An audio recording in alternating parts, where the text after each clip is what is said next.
All righty. Hello, everybody. Welcome in. We're just getting started here on this lovely Sunday afternoon. And I thought I would give you a little bit of Gwendolyn here, since I apparently owe you a little bit of puppy. From the last stream, I was reminded by NetGod. There. Consider yourselves paid back. Yes, I know. It was all very exciting, Gwendolyn. Yes, it was. Hello. So, let's see, where do we find ourselves today? We find ourselves with yet another excellent looking Game Crafter release. Now, Game Crafter, for those who may not be aware, is an alternative approach to Kickstarter, GameFound, and other crowdfunding capabilities. It's also a print-on-demand service. Now, if you were to ask most people, they would probably flip those two. It's a print-on-demand service that also gives you some crowdfunding tools. But I think the real value is proving to a lot of people in the industry who say there's just not really good manufacturing capabilities in the US. There's not, if we can't manufacture, overseas in China, then we can't make a good game. It's laziness. And I'm not saying that, America first or anything like that. I am just saying you have options. There are good choices.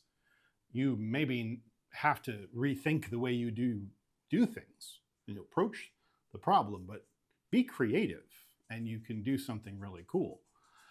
And Game Crafter is, I think, out there trying to prove that. And by and large, doing a hell of a job. Case in point, this game, Judgment of the Realm Lords, was available on a recent crowd sale, which is their version of a crowdfunding campaign. The way they work over there, and I'm not a shill for them, I just like the way they're doing things. So I'm just talking them up. The way they work is the seller sets the price of their game, like usual, and Game Crafter, of course, gets their profit from that naturally. And so the publisher, the designer of the game, is basically saying, this is how much I'm selling the game for, knowing that Game Crafter is going to take their cut, so I'm comfortable with this minimum amount of money for my game. And then what happens is the crowd sale is essentially saying, the more people that buy the game during the crowd sale, the lower Game Crafter will price the game. So the designer still gets their cut of the money. Game Crafter just takes less and less of it because they're essentially saying, we're getting our money through quantity sale. So we're taking a little bit off of our take to bring the price down as a reward for people coming in on the crowd sale and purchasing the game. So there's like threshold boundaries you can cross, and the sale goes on for a set number of days, and then depending on the number of copies sold, depending on how many of those kind of tier thresholds are crossed, the price of the game for everyone who came in on the sale, no matter when, along the point of the sale, gets that final price, whatever that lowest price is. So we're all incentivized to drive people into the sale and get people to buy the game, just like on Kickstarter. And by the time you're done, the more people that buy it, the cheaper the game. So, and it's something like 40% off can be like the maximum discount. So like it can be quite big if you can get enough people to buy the game. And Judgment of the Realm Lords was doing quite well, and it caught my attention. So I looked at it and I was like, wait a minute, this is pretty cool. This is an overland, kind of overland crawler. Instead of it being a dungeon crawler, we're actually roaming the land and journeying this countryside, visiting these cities and defeating monsters, just like you would in a dungeon crawl where you're kind of trying to navigate through a dungeon. You're overland. So think, what is it, like Morrowind? I'm trying to think of video game equivalents. Oblivion, Elder Scrolls, Skyrim, that kind of thing, where you're moving around the board and having an adventure. So this is one of those games. This, by the way, fits in to a mint tin. This is a mint tin game, hence it's called Judgemint of the Realm Lords. Very clever. This whole thing fits in that little mint tin. It's great. In terms of design, I haven't played the game. No idea how the game plays. I've seen a couple of videos on it. I'm really excited to kind of get stuck into it just to see just how much game they managed to pack into a little box. That is hazardous on its own. We've seen plenty of designers, looking at the Tiny Epic series, that cram a huge amount of game into these little tiny boxes, not quite as small as a mint tin, but tiny box. And the pieces get so fiddly and so small to try to fit everything in there that you have to have little tiny hands, or you have to play the game with tweezers. And it gets really frustrating. And some of those games are lovely, and they're designed really quite well. Very few of them are games that I want to get to my table because I have little ham fingers and have no desire to sit here and try to fiddle around with these little tiny components. So this game has some cubes, it has a little mini, and some dice, and the rest of it is really is cards. So I feel like this one might strike a really solid balance between miniature or small game and big game presence and mechanics and interesting gameplay. So I think you'll see what I mean as we look at the game. But anyway, so this came at Game Crafter, and so I went ahead and bought in on it because I was like, this is cool. The price is coming down on it, and let's get in. Let's go see what it is. I had never heard of it before, never heard of the designer before. I just happened to catch it on a whim. Beautiful. That's the way this thing kind of should be. So I checked it out. Pretty low cost. Said, okay, let's go. I think the Game Crafter campaign ended about a month ago, 3 weeks ago. And lo and behold, here it is at my table. 3 weeks after the end of the crowdfunding. Why? Because it's print on demand. And they knew how much to print, so they just printed out the whole thing. Everybody got their games, and we're done. Like, it's that simple. So anyway, I kind of really like it when how smooth and efficient and easy Game Crafter's system is for crowdfunding compared to something like a Kickstarter. This is talking to somebody who's backed hundreds and hundreds of Kickstarters over the years. So I know from Kickstarter, I'm very, very knowledgeable about how Kickstarter works. And I also am beginning to understand the virtues of Game Crafter. So just because they're indie doesn't mean they don't make good games. So go check them out. Okay, so let's look at Judgment of the Realm Lords. What did I get for my money, right? No, it was absolutely real. So what did I get for my money, right? Well, let's take you around the board and I'll kind of show you the situation. So this is kind of the map. And every game, the map is generated through shuffling the map cards and dealing them out. There's only kind of one rule to setup of these cards. They are, by the way, there's 2 map regions per card. So it's a grid of 3 by 6 cards. And by the time you get done, you get a 6 by 6 grid of map locations. That's what you have here. So let's see, how do I put this? So the only real rule to generating this map is that there can only be 1 city per row and 1 city per column. So as long as you respect that rule, if you draw a card that defies that rule, breaks that rule, then you just set it aside, draw a new card, and then basically put that city in the closest possible spot to where you drew it, and you move on, and you just keep going that way until you have satisfied that placement rule. That's it. That's all it is. Then from there, all of the colored cubes, and I'll talk about what the colored cubes are in a minute, all of the colored cubes get placed in proximity to where you start. Now you roll dice to determine your starting location. So your starting location is also different every game. And then no matter where you are, you just surround your character with colored dice that are shuffled randomly inside the mint tin. And you don't put any cubes on the cities. So if there's a city, you just skip it. And you just keep going around in concentric circles until you filled the entire board up with cubes. And you just shake up the mint tin to shuffle the cubes. The cubes are the level of the monster. So if you are fighting a green cube monster, then you are dealing with a tier 1 enemy. Each tier has a possible 6 different monster types that you might face. There are tier 1, which is green, tier 2, which is yellow, tier 3, which is blue, and then you have the red cubes, which are the realm lords themselves.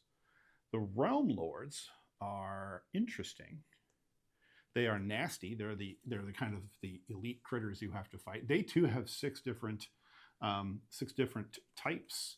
If you manage to find and defeat the Death Lord, you win the game immediately. If you are defeated while fighting the Death Lord, you lose the game. If you never find the Death Lord, but you instead defeat any 3 of the other types, then you win the game. So essentially, you either have to kill his captains, enough of his captains, or him himself, the Death Lord, or you lose. And when we are doing this, we don't just get to just do this until we're done. We do this until we have a time limit. Like, essentially, here's the story. Let's see if it's on the back. It is not on the back. Of course it's not. The long story short is, we live in this world, and the Realm Lords were supposed to be the kind of all-powerful guardians of this realm, to keep all of the evil critters at bay, all the evilness out. Their job was to defend and keep sacred this world. And they have over time become corrupted, and they've been neglecting their job. And so the doom of this evil presence in the world has slowly started to contract in on this land. And you have a choice. You can either sit back and watch the world descend into madness and chaos, because these corrupt lords refuse to do what they were brought to do in the first place. Is it sounding familiar? Or you can stand up and fight. And that is what we are doing. We are going to try to defeat these corrupt realm lords and wrest control of our world back from these corrupt lords. And in so doing, take control of our destiny and defend the realm ourselves, if we must, from here on out. Yeah. So that's the story. And so what we're going to be doing, we are this white meeple character. Not really meeple, it's a little figurine. Very cool. And we're going to be moving around this map. We're going to be fighting these enemies that are in the world here. And we're going to be gaining experience points when we defeat them. We will be spending those experience points to level up our character, increase our stats, and become stronger and better at what we are doing. And become more formidable at the end of the day, become capable of possibly defeating a realm lord.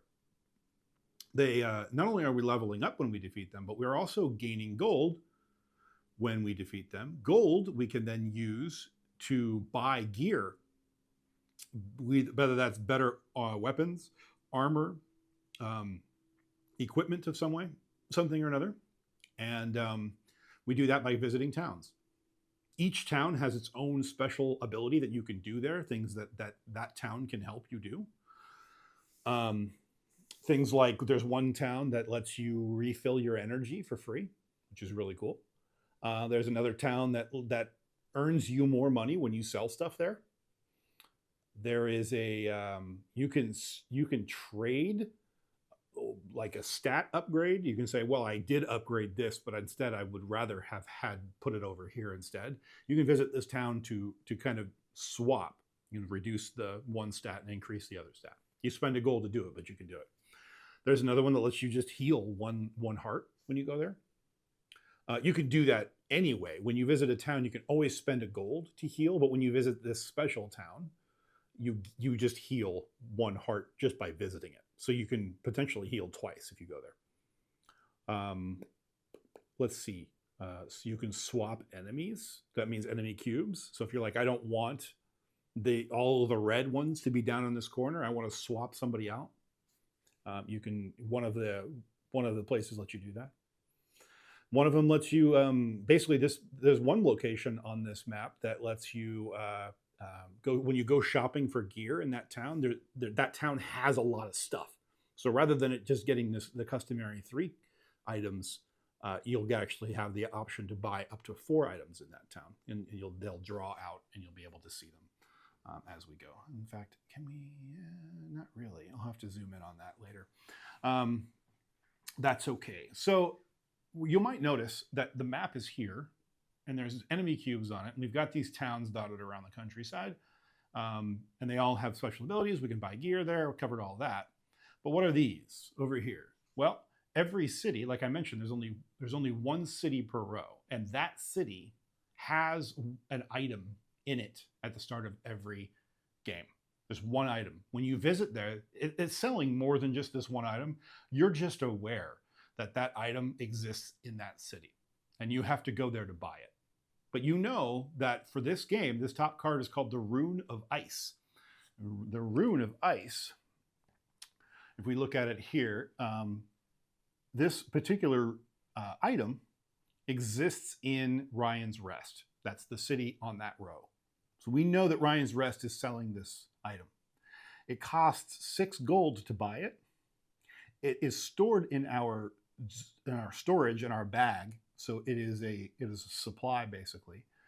And in this game, in Judgment of the Realm Lords, you can have as many items in your bag as you want. There's no carry limit. And then when you use it during combat, you exhaust it. So you tap it, right? And that's what the arrow means.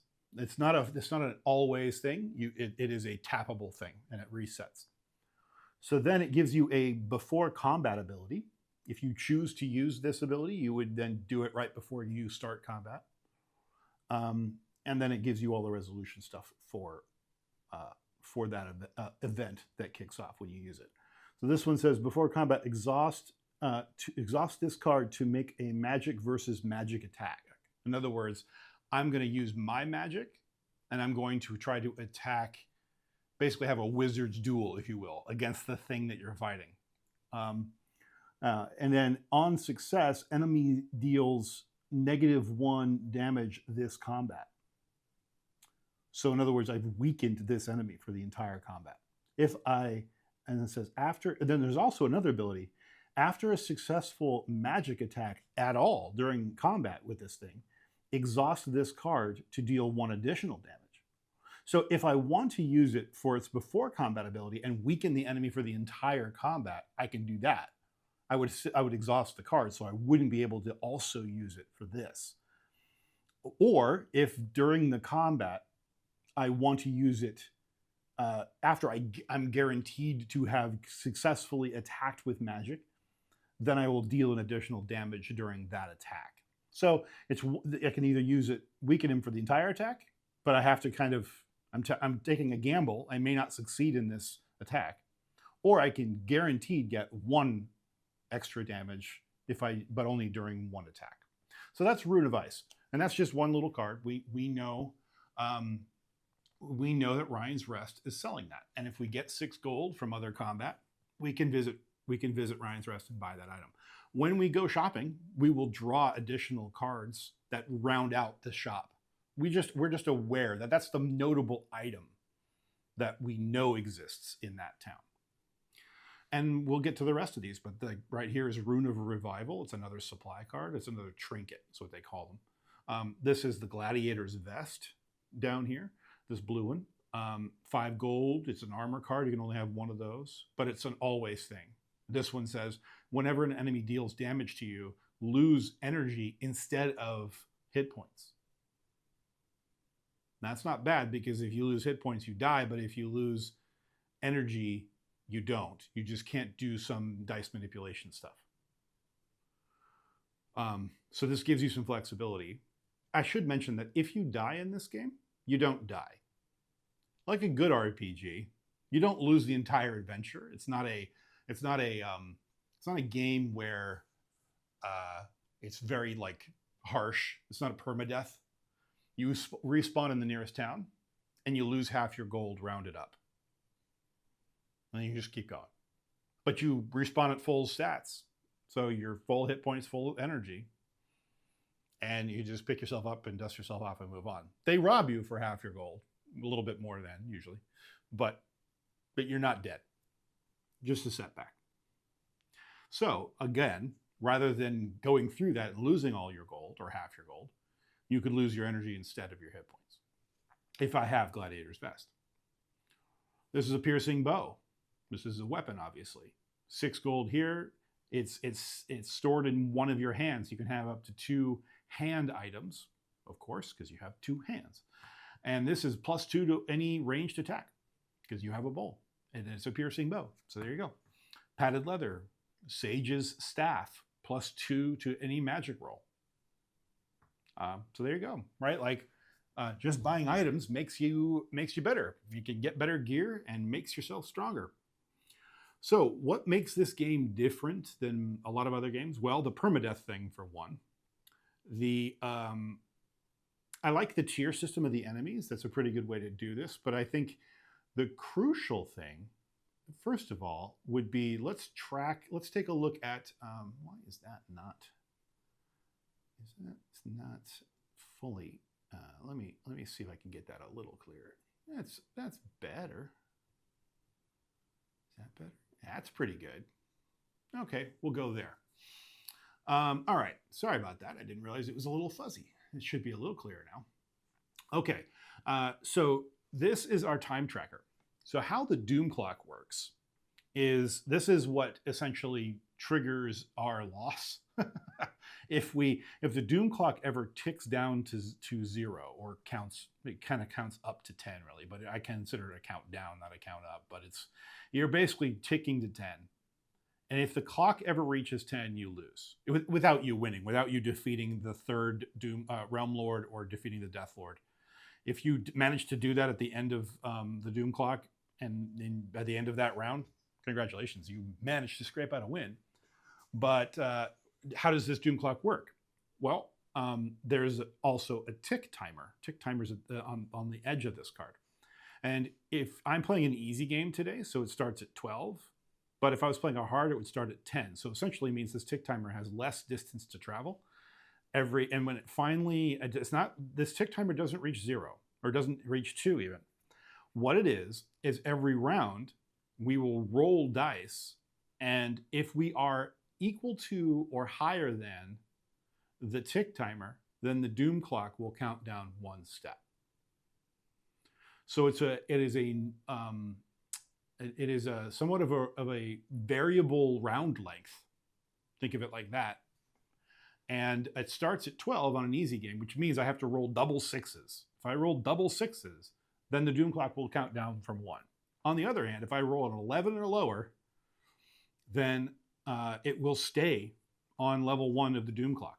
And we'll just keep playing the game over and over again and doing our stuff, getting stronger, fighting critters and so on. And then eventually what will happen is the tick timer will move down. So every time what I should say is every time you successfully roll lower than the tick timer, it will reduce by 1. So it gets lower and lower. Your threshold gets lower and lower every turn you take until eventually the odds are that you will roll equal to or higher than the tick timer, and then the clock will move. So you're always in this mode of how much can I get done before I manage to roll too high on the Doom Clock tick timer. And then, then it just notches down and it gets just a little closer to the end of times and the end days. So that's kind of how the Doom Clock works. We know we're eventually going to run out of luck and the clock will tick down a step. It's like the Doomsday Clock, right? It's getting a little closer to midnight. So there's one thing that makes this game unique is the way that this is handled. And I really like this because it gives you that sense of tension that I've got to get something done and I've got to do it quickly. And then every time the Doom Clock ticks down, then the tick timer returns to 12 and we just repeat that process again. The other thing, and this is probably the biggest thing about this game. This is the engine, if you will. I'm going to try to fix something real quick. There we go. Maybe moved it too far. There we go. That's better. Okay. Yeah. Okay, that'll work. Okay. So this is the combat card. In this game, you can either attack or defend. So you're making that choice. Am I attacking this round or am I defending this round? If you defend successfully, then you take no damage. You don't deal anything because you're defending, but you take no damage. If you are attacking and you fail your attack, then the enemy will parry for its attack and you take damage. So every time you take an attack, you're risking getting hurt yourself. Kind of like a knife fight. You got to go in and go for an attack, but in so doing, you're leaving yourself exposed. So you better land your attack so that they don't have a chance to land theirs. That's the gamble you're taking. Now, most of the time, of course, we're going to be sitting in the attack state.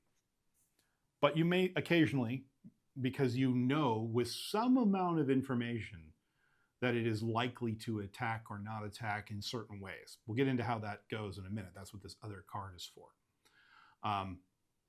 But you may need to defend from time to time. You can run away as well. And if you run away, you have to successfully do a defend attempt, and then you get to kind of ditch. So that's another reason to use defend, is if you're planning to run. So then over here, you have stances. How am I going to attack? I have ranged weapons, I have melee weapons, and I have magic. I have all three. I may not be proficient the same in all three stances, in all three different ways of attacking, but I can certainly give it the old college try, right? So what we have, though, is a series of advantage, disadvantage. So if I am attacking in melee, let's say I've decided I'm going to attack in melee this round. My enemy, I flip the card, and I'll get to those in a minute, but I flip the card and it is determined that they are going to attack with magic. Melee is advantaged over magic. That's why this arrow is pointing at magic. Therefore, I get to have the opportunity to do additional damage if I successfully attack that round, because they've chosen magic and I've chosen melee. Conversely, let's say I chose to do magic and they chose to do melee, the enemy. The reverse would be true. I would be disadvantaged because they're choosing melee and I chose magic. So I would have, so they would have the opportunity to do additional damage on me. Well, more accurately, they would have the opportunity to win that combat attempt. They have more dice that they have the chance to roll higher than you, and therefore land their attack. It's easier for them. And the same is true here, right? Ranged has advantage over melee. They're ranged, you're not. Very simple, right? And that's how that works. Magic has advantage over ranged. And so this little triad, we're constantly balancing. So how do I know which to choose? Besides my own abilities. By the way, the game comes with, let's see. The game comes with, let me pull them out here. So these are all the character cards, except for the one that I have. So there's 4 character cards that I'm showing you here on the screen. These 4, and then they have the back side, which are these 4. And then my character card has a front and a back option as well. So it's a total of 5 cards or 10 different character types that come in the tin. Today, oh no, let me finish combat. So on this card over here, the enemy type card, this is how we can kind of discern what type of combat they're likely to engage in. So I roll a die at the beginning of combat. Let's say I rolled a 3. then this card would slide down to the arrow here where it says enemy type. He is a dodgy enemy. Dodgy enemies will attempt to attack with range 50% of the time. That's why there are 3 symbols underneath dodgy. There's 6 symbols underneath dodgy, and 3 of them are ranged. So half the time, they're going to attack with ranged. They will attempt, at some point, a melee attack 1 time, and then they will attempt a magic attack 2 times. Those are your 6 opportunities for the enemy. We know that about half the time they're going to take a ranged attack, so you might gamble to do magic because you're advantaged over the ranged at that point. So because you know the odds are about 50-50 that they're going to do ranged. So what happens is, and I'll reshuffle this deck, but I need to make this a little bigger, don't I? Because I just realized that you're not going to be able to see the card when I flip it. And that's all right. I can do that. Okay, that should do it. We'll see. So now that we have dodgy, right, we'll flip over the card. And we'll see if you can see that. But dodgy decided that he's going to take a ranged attack, which makes sense because the odds of dodgy are 50-50 ranged. So ranged is what they chose. Next round, I would flip a different card, and we'll see what we get. If we run out of cards, we just reshuffle this deck, and we move on with our lives. So that gives you some indication, but you're not. It's imperfect information. You know that a dodgy character, a dodgy enemy, is likely to take a ranged attack. Oh, God. I bumped it. Did I bump it? Horribly. No, okay, good. You know they're likely to take a ranged attack, but exactly when in that combat they're going to do it, anyone's guess. So I've reshuffled that deck, so combat is ready to go. So that's combat in a nutshell. Am I attacking? Am I defending? And then what stance am I going to be in? And what type of enemy am I facing off with at that point?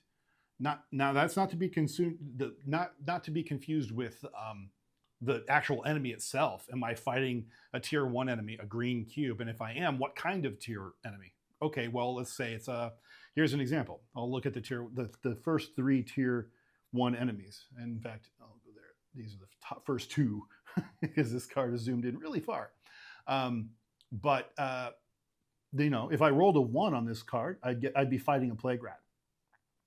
So I might be fighting a dodgy plague rat, for example. Like I said, lots of variability in this game in a very few components. That's beautiful design right there. Okay, so who am I playing? Well, I took a look at all 10 of those starting characters, and I decided to go with I know that it's a little transparent. I'll try to move it over here, maybe that way. Yeah, we'll go there because this is a blue screen. Is the best I could find. I don't have a color that is not being represented in this game, so I did the best that I could in finding a version that you could at least see this. So there you go. I am playing Alfeel the Blade, and I have a special ability. All characters have a special ability. Once per turn, after dealing damage, I can spend energy to deal an additional damage. I start the game with only 2 energy, though, so I don't get a chance to do that very often. I have to recharge that, and we'll get into how that works. But I start the game with 4 health and 2 energy. I don't have any bonuses to ranged attacks, but if I manage to land one, I'll deal 1 damage. I do have, because I'm Alfeel the Blade, I do have an advantage. I have a +3 to melee attacks, so I'm really good at them. And if I land them, I land 2 damage when I hit.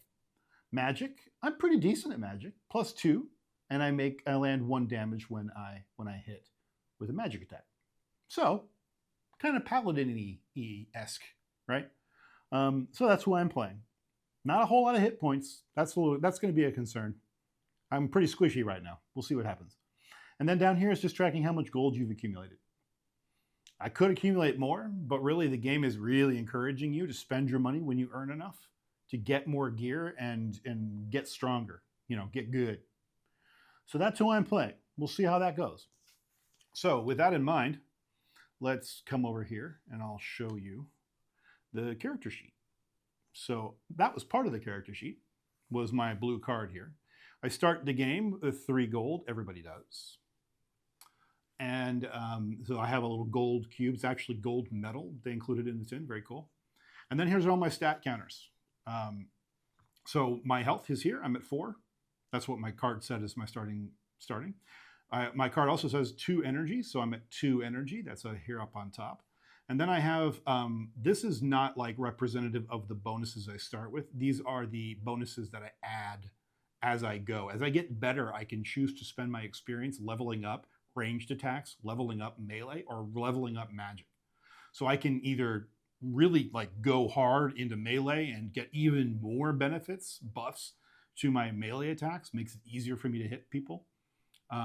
Or I can try to round out my character and make it easier to successfully land attacks no matter what type of attack it is.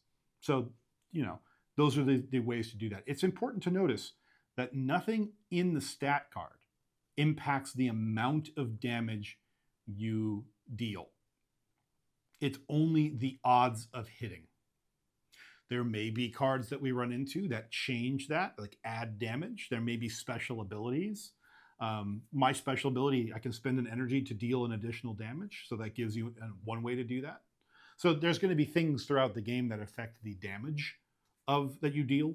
But it's important to note that the buffs are about probability. You're increasing your odds of a successful attack. Okay, that's it. That's really the score. When you visit towns, you can spend a gold to heal 1 hit point. You can also spend a gold to refresh your energy. Essentially, you're paying a gold to stay at an inn and get a good night's sleep, right? So there you go.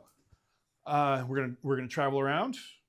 We are going to go shopping as we get gold, and we're gonna try to get buff enough to defeat the Realm Lords.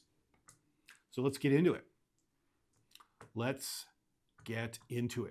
I should mention there is one thing before we get started that I did create for this game, and that is leveling.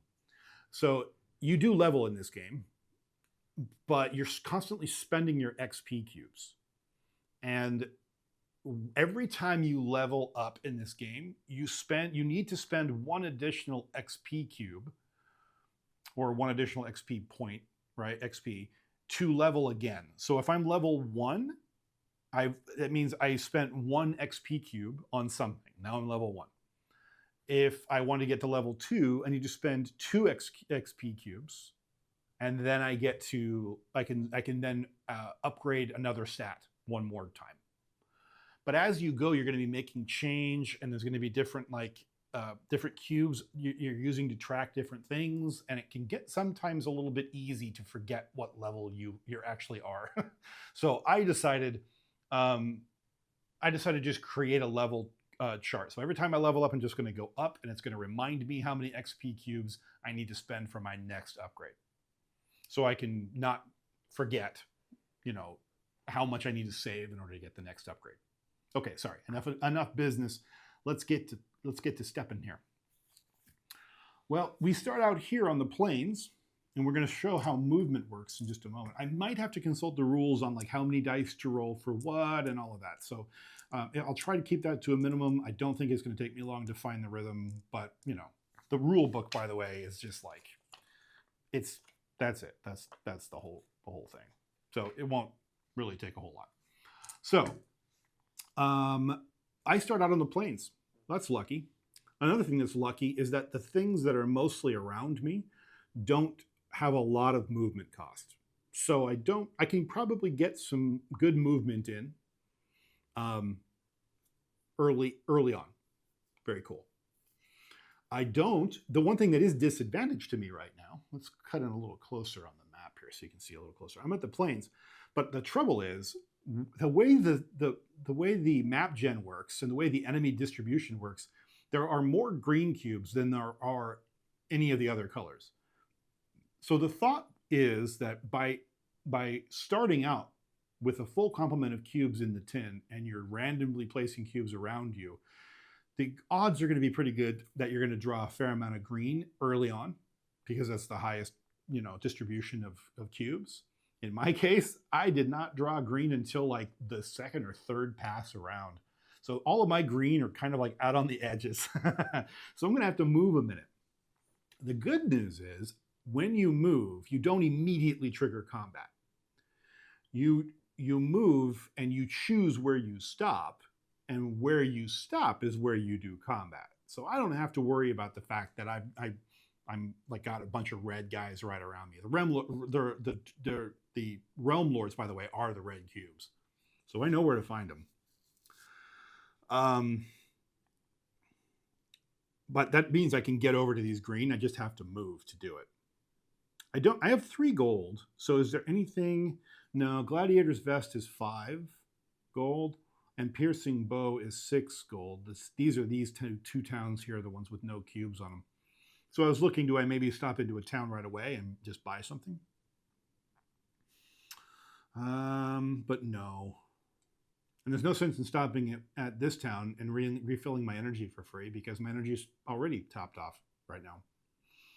I'm too squishy to fight a yellow enemy, a tier 2 enemy. I'm not going to fight them. So I think, let's see how much movement I get this round. And in order to do that, that's our first round. That's the first phase of the round, is determining movement. Because I am at full health, I'm at start with 4 and I'm at 4, I get to roll 2 dice and pick the largest number. So I'm going to roll 2 dice. I rolled a 5 and a 1. I'm going to choose the 5. And so I have a 5 movement for this turn. If my health is ever below my max value, then I only get to roll 1 die and I have to keep whatever I get. So I'm behooved to stay as healthy as I can so that I have the ability to move freely around the world. So I can't move diagonally, I have to move orthogonally, but I get to move through cubes, as I mentioned. So, okay. So I have movement. I get to move quite a bit this round, which is great. I think I can actually make it to a green cube. In fact, I know I can. I can make it to a couple different green cubes.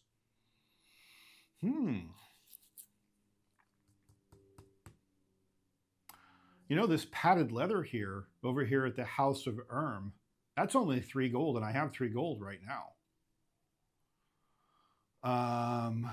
It's going to take me 6 movement to get over there, but one of the things about this padded leather is that I get to exhaust this leather, not discard it, just exhaust it, to cancel 1 damage. And I'm squishy right now, so canceling 1 damage would suck. It's pretty limited. I can only use it once per combat, but maybe that's an option. I might want to save up and do something better, but at least I know it's there. So maybe I head this way. There's a lot of green over here anyway, so it's probably better. Interesting. Okay. Phase 2 is combat. So I decide where I'm going to move. I got 5 movements, so I think I'm going to use my full 5.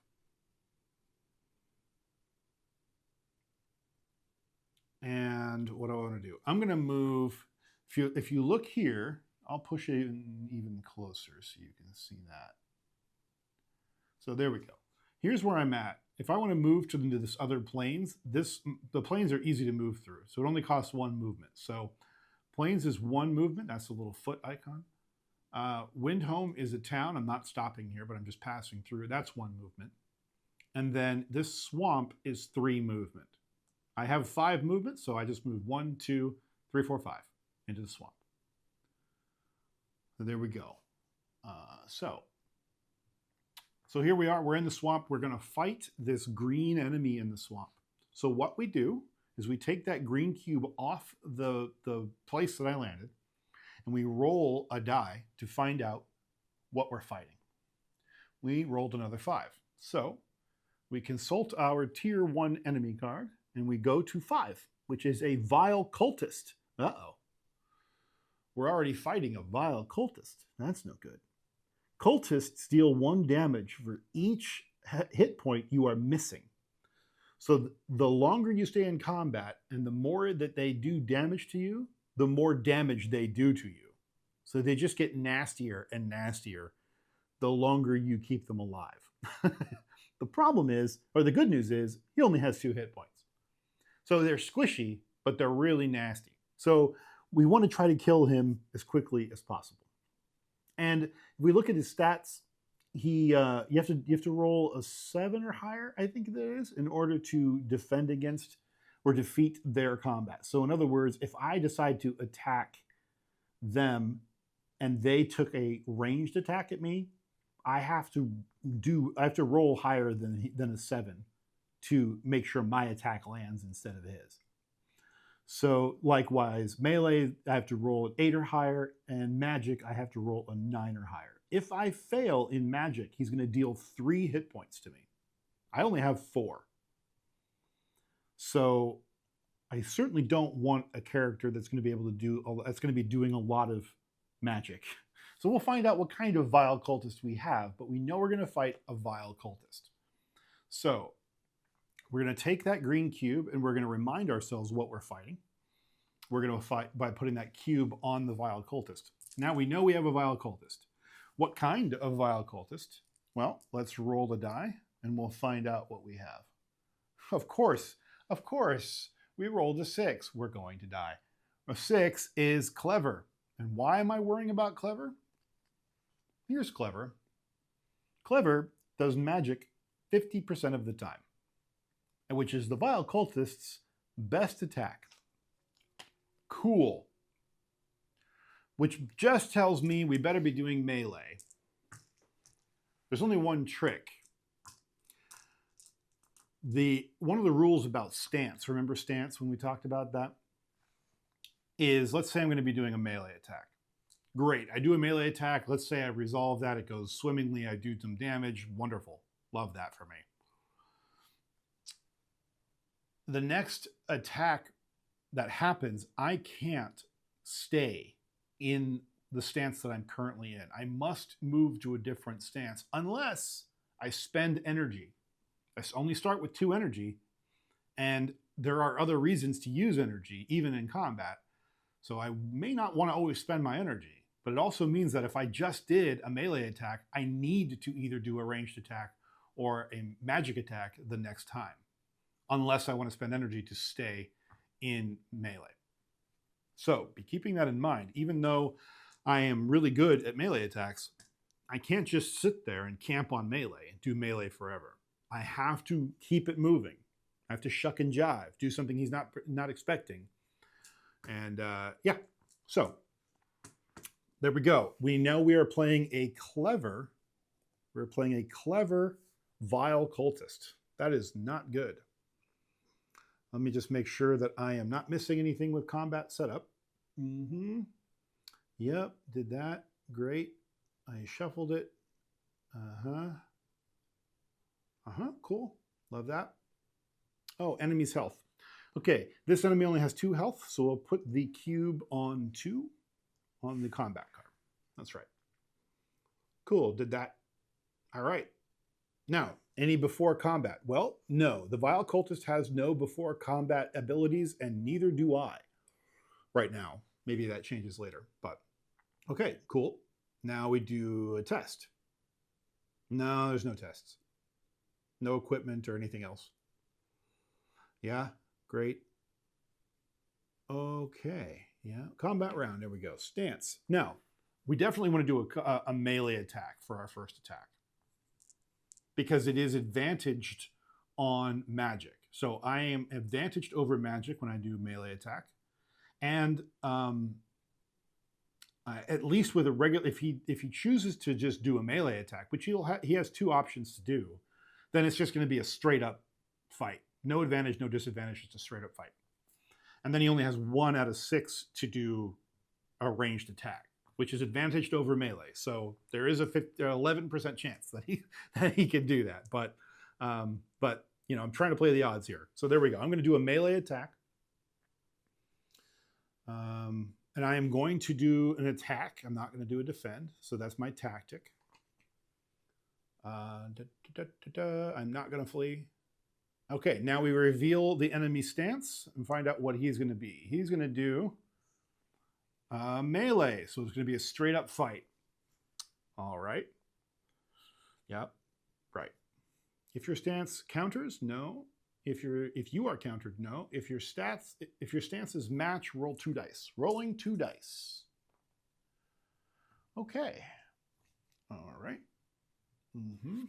What happens next? Add modifiers. Well, what do I do? Each combat stat has 2 numbers, right? Right. So does that mean I rolled a 7? I think that rolls a 7. Yeah, that's a 7. Okay. Okay, I have, in melee, I have a +3. So that means I have an effective 10. I'm going really slow in this first attack for my benefit as well as yours. But it'll speed up, I swear. So 7 + 3 equals 10. Cool. Now, if I look at his card, the Vile Cultist, he's doing melee, and his target number is 8. All right. Compare combat rolls. Compare the roll to the enemy target number that corresponds with the stance they drew this round. If your roll equal to or higher than that number, then you hit. If your roll is lower, the enemy hits you. Okay. I have successfully rolled higher than his 8. I rolled an effective 10. I deal damage based on my stance. Well, I am doing a melee attack, and on my card it says I do 2 damage on a successful melee attack. Guess what? He only has 2 hit points. I just killed myself. A Vile Cultist. 1 swing, 1 kill. I don't mind that at all. Now, what happens next? Well, I'll come even broader. So I take the cube off the Vile Cultist, and it now becomes an XP cube. I'll probably stack them on my character portrait just to make them a little easier to see on camera, but I now have an XP cube that I earned from that Vile Cultist. I also, let's see, does it say what happens? Being defeated, defeating the enemy. If you defeat the enemy, take the XP cube and keep it near your character card. Also move the gold cube based on how much gold the enemy awards. Vile Cultists have 3 gold on them. So I went up from 3 gold to 6 gold. That's great. I can buy the gladiator vest now. Maybe I want to. Maybe I want to buy something else. I don't know. But I have enough money to buy a pretty decent item. I could buy that rune of ice up there that I was talking about earlier. That's 6 gold. I don't know. On the other hand, that Sage's Staff is pretty cool. It's a +2. That would give me a +4 magic and a +3 melee. On the other hand, this piercing bow right here, that's a +6, and it gives me a +2 to my ranged attack. I don't have any bonuses to my ranged attack right now. So that would give me a minimum +2 bonus on any type of attack. This feels like the right thing to do for this early game. I might want to buff up my melee, yeah. But this early game, I feel like I might want to come over here and pick up this bow, this piercing bow. That seems like a good first buy. But we're on a roll. We haven't spent any energy. Didn't need to. So moving on, what happens next? We can trade. This only takes place in town. Okay, so we'll skip that. We're not in town. Phase 4, experience and leveling up. You start the game at level 0. You may spend XP that you have earned to level up. I get to spend my XP right now. Earn XP cube is worth the amount based on its color. Because I have a green cube, I have 1 XP. If that were a yellow cube, I'd have 2 XP. So if you defeat harder enemies, you earn more experience. So because I've earned 1 experience, and each level up costs experience equal to the level you are gaining. So the first level up costs 1. I defeated a green enemy, I got 1 XP cube. My first level only cost 1. So where do I want to put it? That's an important question. I think I might want to put it in energy. I don't know, maybe I want to put it in hit points. If I put it in energy, I get an increase of 2 energy per level up. That's pretty good. And the reason why I want energy right now is because once per turn, after dealing damage, you may spend 1 energy to deal an additional damage. I can kill guys a lot faster with just that one ability. I think I'm going to go for energy. I should go for hit points, but I think I'm going to go for energy. So here's how this works. I'm going to zoom in so you can see this a little closer. So on my stat card, because I gained 2 energy, I need to remember what my max is. So the way it works is you put the XP cube on the space that's kind of like the wall, right? I can now max up my energy to 4. I can't go beyond 4 because the XP cube is on 5. If later I do it again and I want to upgrade my energy again, I would move the cube to 7. And so now I would gain 2 more and it would go from 4 to 6 maximum. And that's how that works, right? But because I started with 2 energy and I just did an upgrade, my max is 4. And I'll check to see if I get that max right now. If I just move the cube, I did this backwards. I'm at 4. 5 goes here. Yeah, that's. I'm at 4. Come on, Bob. Use your brain. I'm at 4. The block is at 5. Okay, great. Brain cells are working today. Let me make sure I didn't do this.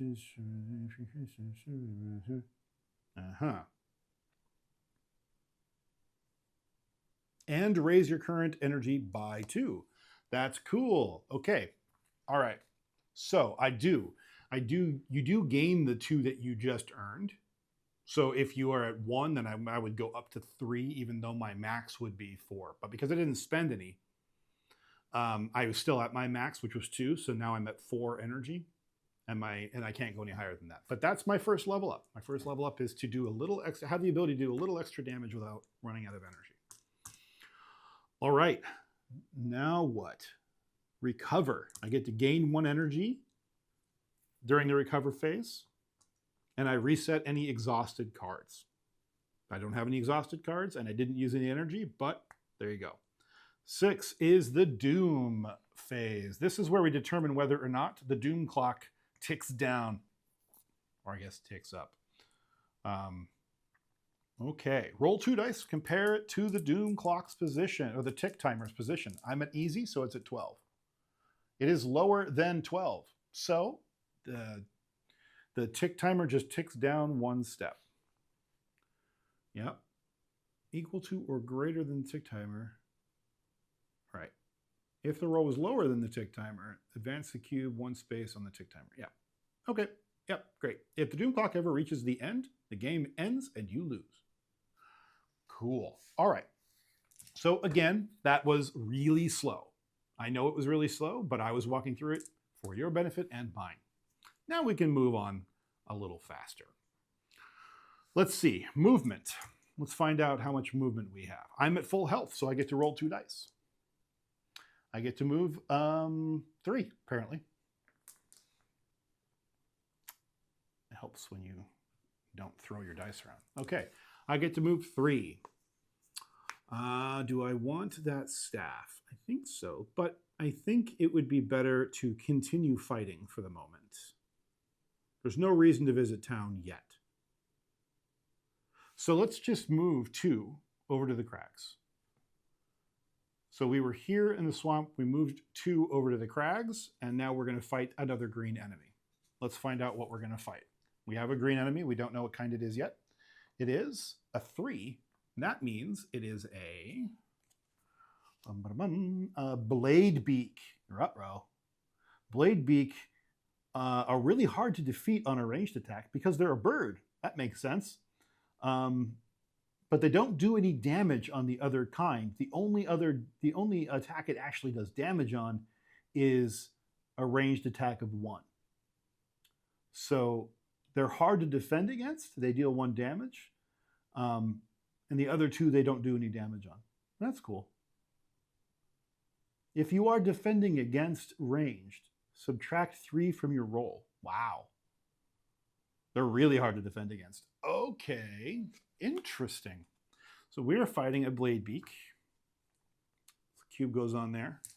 And now what stance do I want to take? Well, first of all, it has 3 hit points. So we will put a cube on 3 to track that.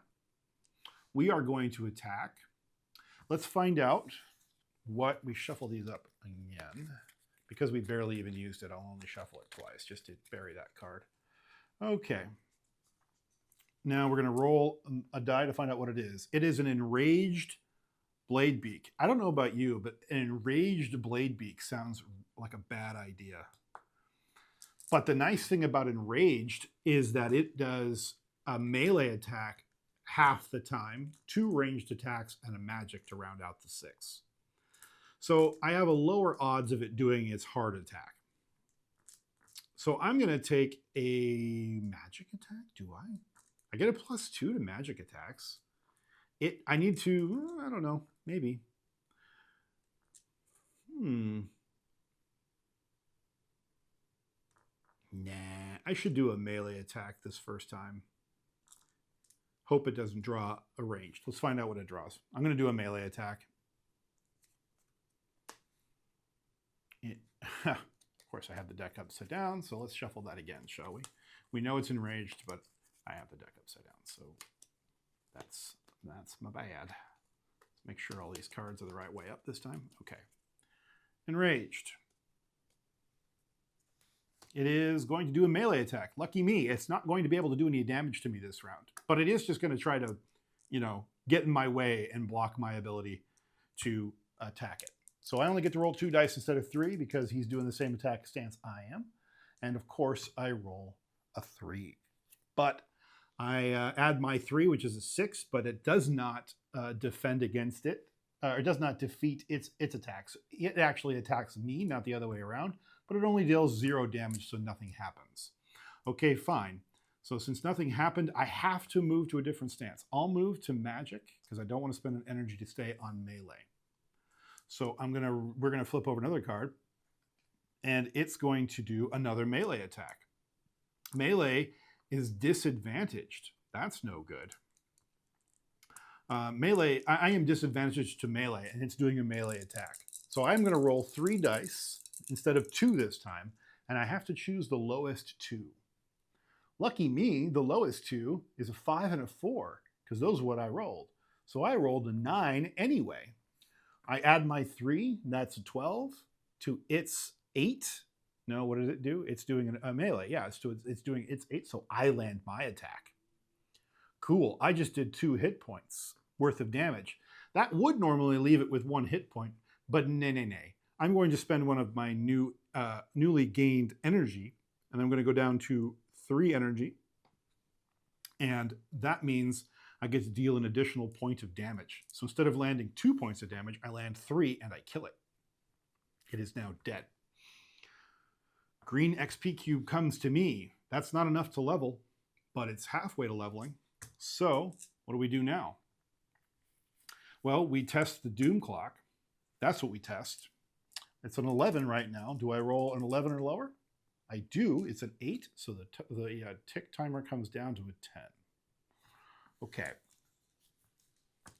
Not too bad. We're ridding the world of vermin. We're still doing good. We've still got 3 energy. We didn't get any hits. Let's find out what our movement is. Because I'd like to get to the other crags over here and get this other green out of the way before heading back into town to get some more energy. I might even stay out if I do well in that attack and go after somebody else. But I really want to get a bow, that piercing bow from Windhome. So let's see. Let's see what our movement is. Our movement is a 6 because I'm at full health. So I get to move anywhere I want. Hey, that's great. Do I waste it or do I try to get up to, where do I want to go? It's a pretty good roll, but I can probably make do. Let's just move 3. Let's move to the House of Erm, which is a city we're just passing through, and we're going to end our turn on the crags, which is another 2 movement. So that's a total of 3 movement. I only needed 3, but I had 6. Okay, let's find out what we're fighting. Got to clear out all this riffraff. All right. We are fighting. It is a green cube again. We are going to fight a 3 again. We're fighting another blade beak. Hey, that doesn't suck. I don't mind fighting blade beaks, at least so far. They seem like they're pretty easy to kill. Oh, and for that last victory, I earned 2 gold from that blade beak. So I'm at 6 up to 8 now. So now I'm at 8 gold. Ooh, cool. Is there anything out there that costs 8 right now? There is a rune of revival that costs 7 gold. After a successful magic roll, exhaust to heal 2 heart and 2 energy instead of dealing damage. Wow. That's pretty great. Basically gets you right back in the fight again. Wow, that's pretty cool.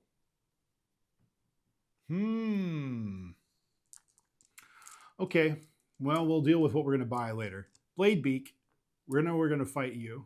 So let's find out what you are going to fight, or what type of enemy you are, rather.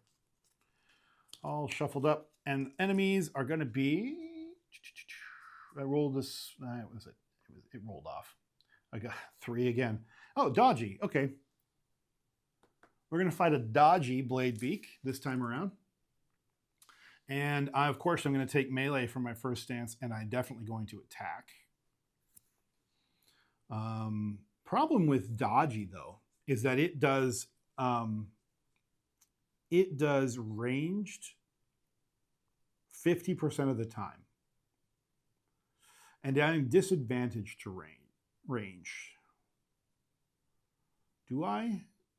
I only deal 2 or 1 damage when I attack with magic. So let's just try it. Even though there's a 50-50 shot he's going to disadvantage me with a ranged attack.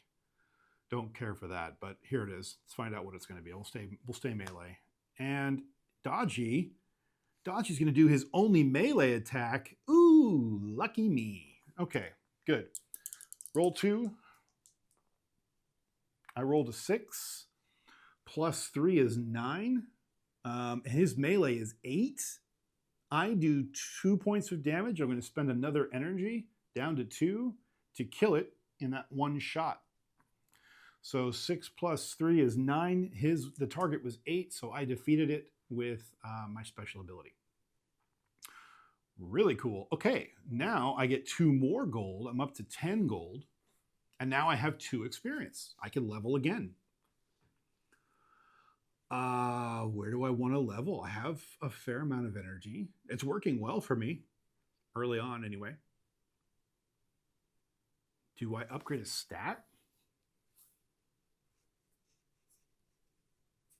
Or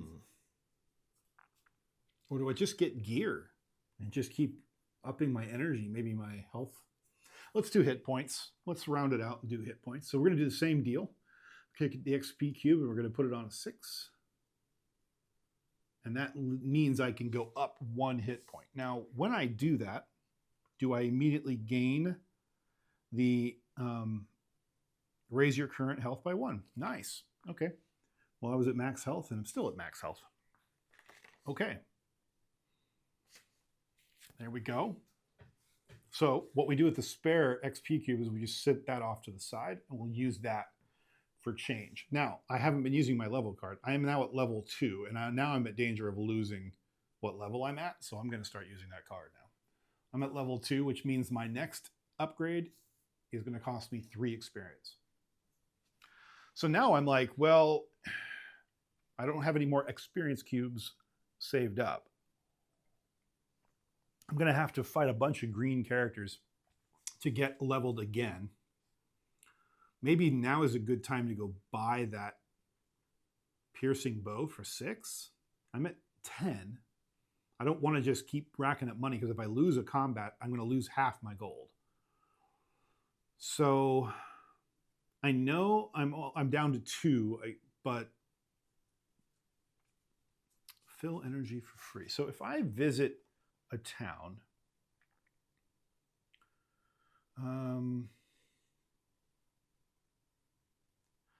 let's see. Hold on. Just checking on something here. Yeah. Okay. Cool.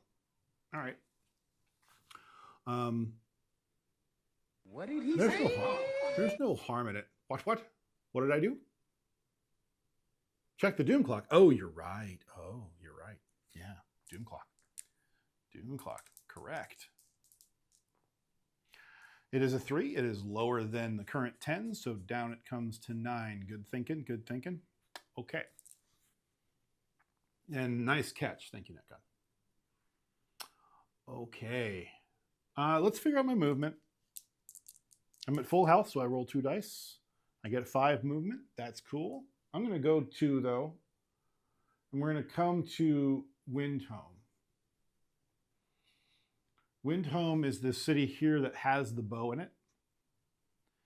And I'm going to conduct the trade action here. Now, there's a couple things I can do.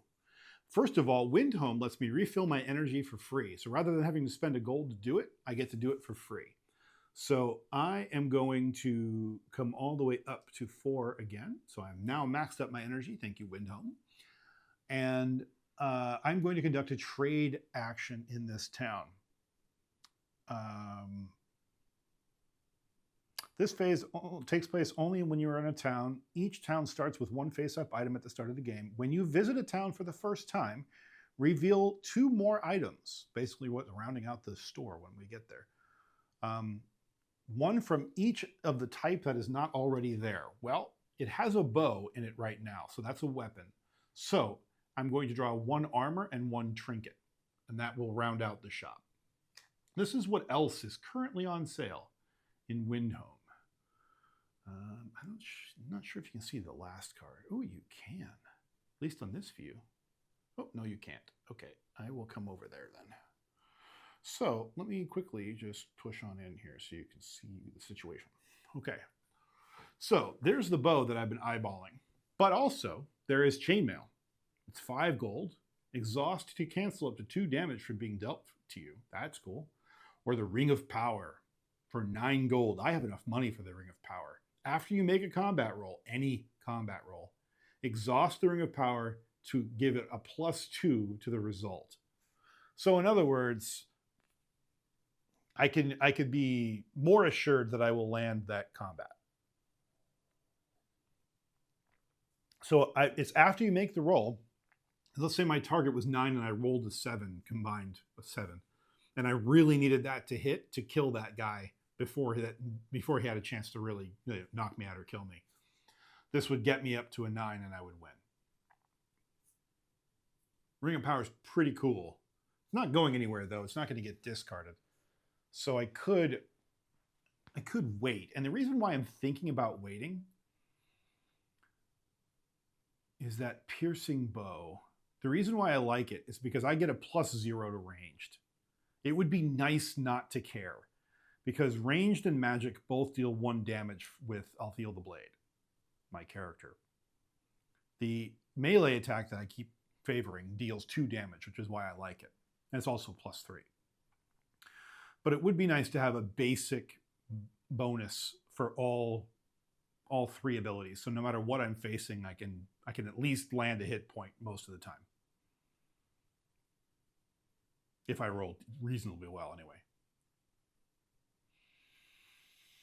I think I'm still going to buy the bow. I know the Ring of Power is there, but I think I'm going to buy the bow. I really like that Ring of Power. I'm going to come back for you, though.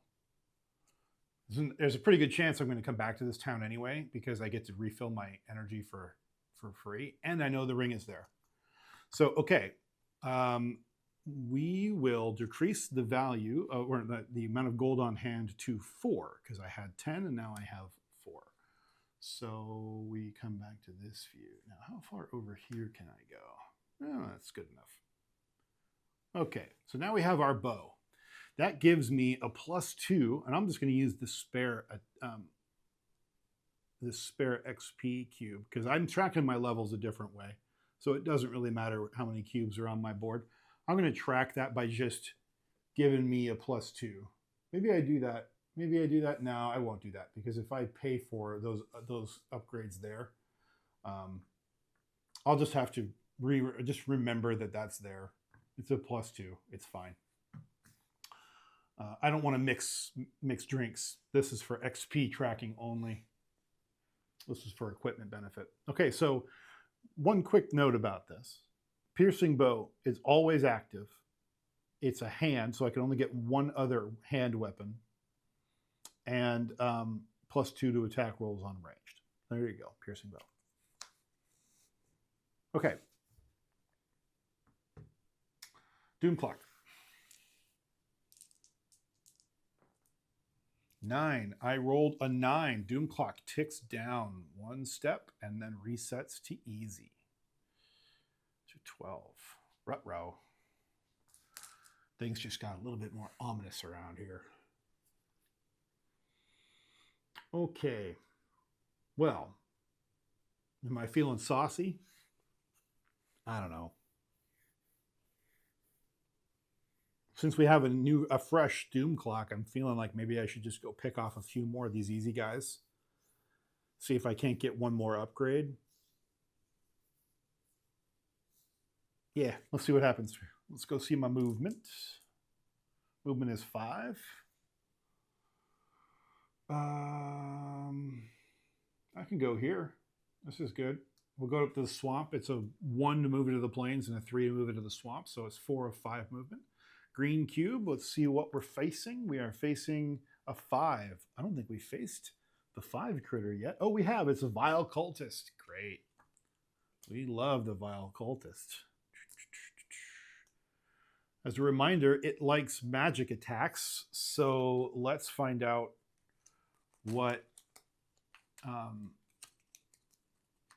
shuffling up the enemy type cards. Let's find out what type of enemy it is. It is a 4, which is a quick. Goody. Quick only does 1 magic attack. Cool, I like that. Okay, so quick does 3 ranged attack, 2 melee, and 1 magic, somewhere in that deck. He does 1 point of damage on a melee attack and 0 on range. So this is actually pretty good for us. And he's only got 2 hit points. So I'm going to start out with my old handy dandy melee attack.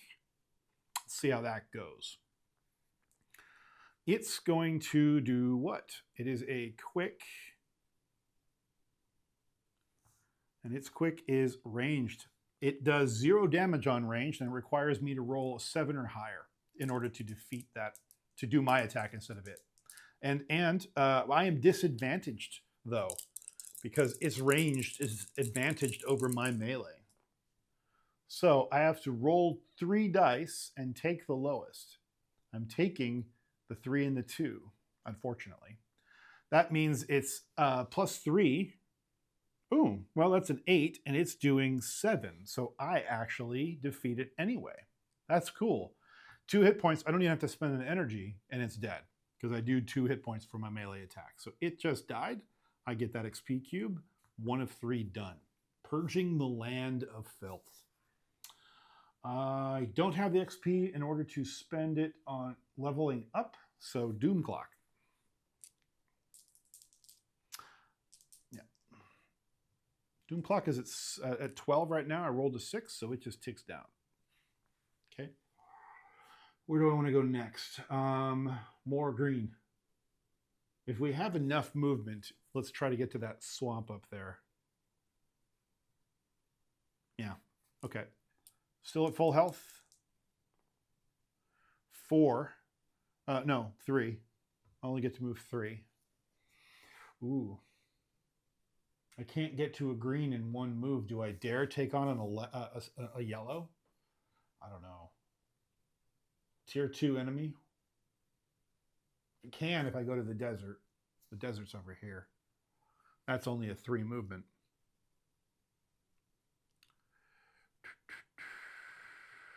If I go up to the woods, I'm going to fight a level 3 monster and then die. So what are my other choices? Is there anywhere else I can go? Not really, because this is mountains. Mountains take a 4 movement just to clear that 1 location. Plains to the south is green. No, that's actually blue. Let me push in there, you can see it. A little closer, is that better? It's kind of hard to see with the overhead light. Let me see if I can, I'll zoom in even closer. Maybe. Yeah, it's blue, but only barely. It's a transparent cube. So yeah, it's just a color combo thing. So let me push to that view so you can see the map a little better. Let's see. I think we try for the desert. I don't want to give up a combat attempt right now. Maybe I'm a little too big for my britches, but I'm also down to 4 gold. So if he takes half my gold, it's not the end of the world. Even if he flat out kills me, it's not the end of the world. If I had attempted that with 10 or 11 gold, that would be a big gamble. But as it is, why not? I can, but not enough. I don't have enough movement. I see what you're saying. Can you go north through the blue cube? I have 3 movement. You're right. I totally can.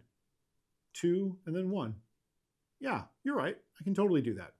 I don't know what I was thinking. Correct. Good eyes. Good eyes, Netcut. Good eyes. Okay, let's find out what we're facing. 2. We are facing not a vile cultist. We are facing a dark spirit. Oh. This has a before combat test. I have to do a magic test and get 9 or higher on my magic test. If I fail, I'm too scared of the spirit and therefore must attempt to escape. If I manage to not escape, then I get to stay in the combat. But it's basically he is spooking me, and I will see if I have to run away or not. That would suck. But let's see. Yes, I know, and I love you for it. All right. So we're going after a dark spirit. I have to do a magic test. I get a +2 to my magic. So I'm going to roll 2 dice. Magic test. Do I just roll 2 or do I roll all 3? I think I just rolled 2 tests. Certain, so I roll 2 dice and my modifiers. Great. Okay, so I need to roll 7 or higher. Oh, looky. Screw you, dark spirit. All right. He does 1 point of damage on a successful ranged and a successful magic attack. All right. He has 2 hit points, so that shouldn't at least take too long to kill.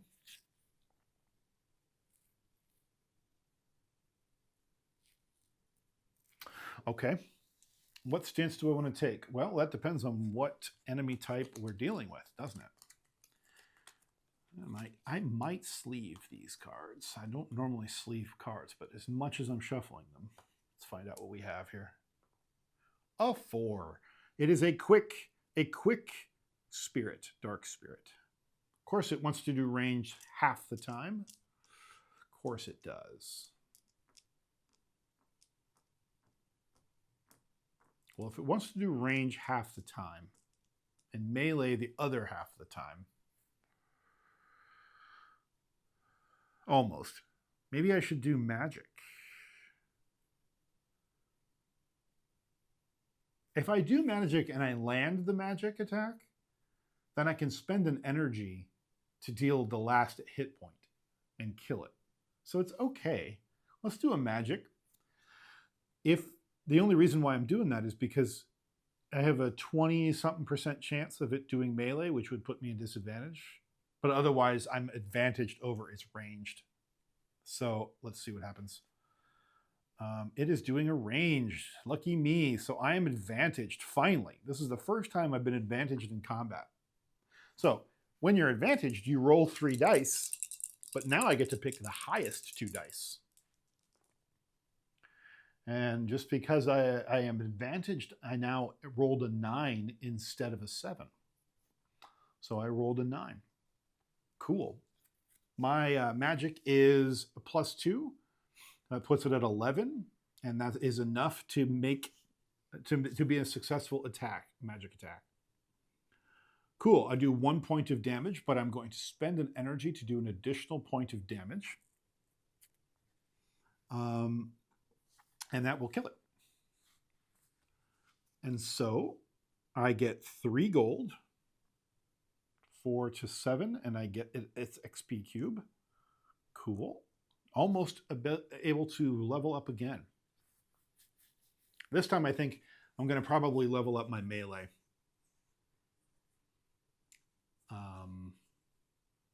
What did he say? What? Camera zoomed in too far. Not that again. There we go. Okay. Thanks for the heads up. All right. Almost ready to level 3. Let's see. We need 3 movement. We're at max health. We still haven't been hit. So we're going to roll 2 dice. Oh my goodness. 6 movement. Well, maybe we should move up to the mountains while we still can and take care of that green up in the mountains here. But before we do that, we need to roll the doom clock. Doom clock is 5. Doom clock ticks down. Okay. We spent our 4 of our 6 movement to move up into the mountains, where we are going to find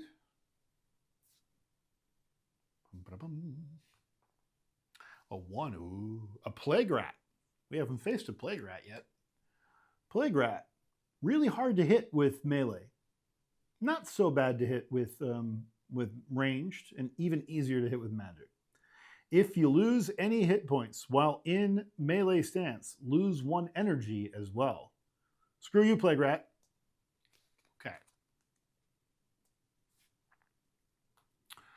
Okay. Let's see if I remember that rule. He only has 2 hit points, though. What kind of a plague rat are we dealing with? The eternal question.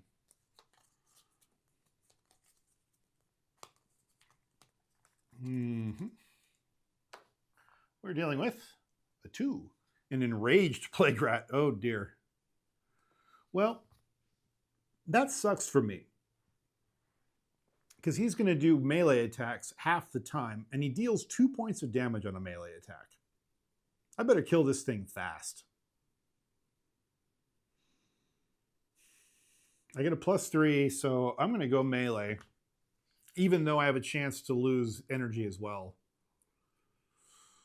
I'm going to come back for that Ring of Power in a minute. I'll tell you that right now.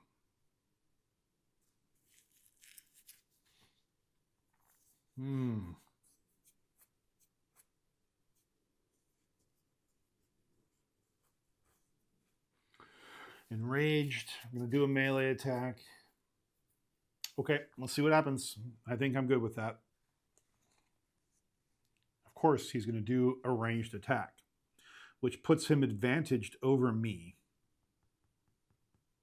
Which means I rolled 3 dice and take the lowest. Don't like that. Is there anything I can do? No. No, and there's a good chance I'm going to not successfully roll this because I have to roll a 10 on 2 dice, picking the lowest 2. Yeah, I do 4. There's no way I do a +3 on top of that. So that's still 7. It's not enough. I take 2 points of damage and I lose an energy because I lost health while in melee stance. Screw you, plague rat. So I take 2 points of damage. Hate that. And then I lose 1 energy.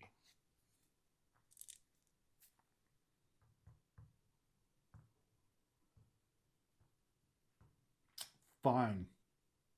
You want to play it like that? We can go ranged. Let's go ranged for our next stance, which is advantaged over melee. He is even higher odds to go melee next round because he spent 1 of his 3 alternates on just this last time. So let's find out what he does now. He's doing melee, which puts me advantaged over him. So I roll 3 dice and choose the highest this time. That puts me at 8. I choose the 6 and the 2, plus my 3 is 11, which means I successfully hit him. Now, because I'm at ranged, I hit him for 1 hit point, but I am going to expend an energy to tack on that extra damage, and he is now dead because he only had 2 hit points. I killed a plague rat. I get 2 measly gold, so now I'm up to 9 gold, and I get the hard-earned XP. Cool. Now I get to level. So let's take a look at our level here. I think I am going to increase a weapon stat, but which one? They're all about even right now. I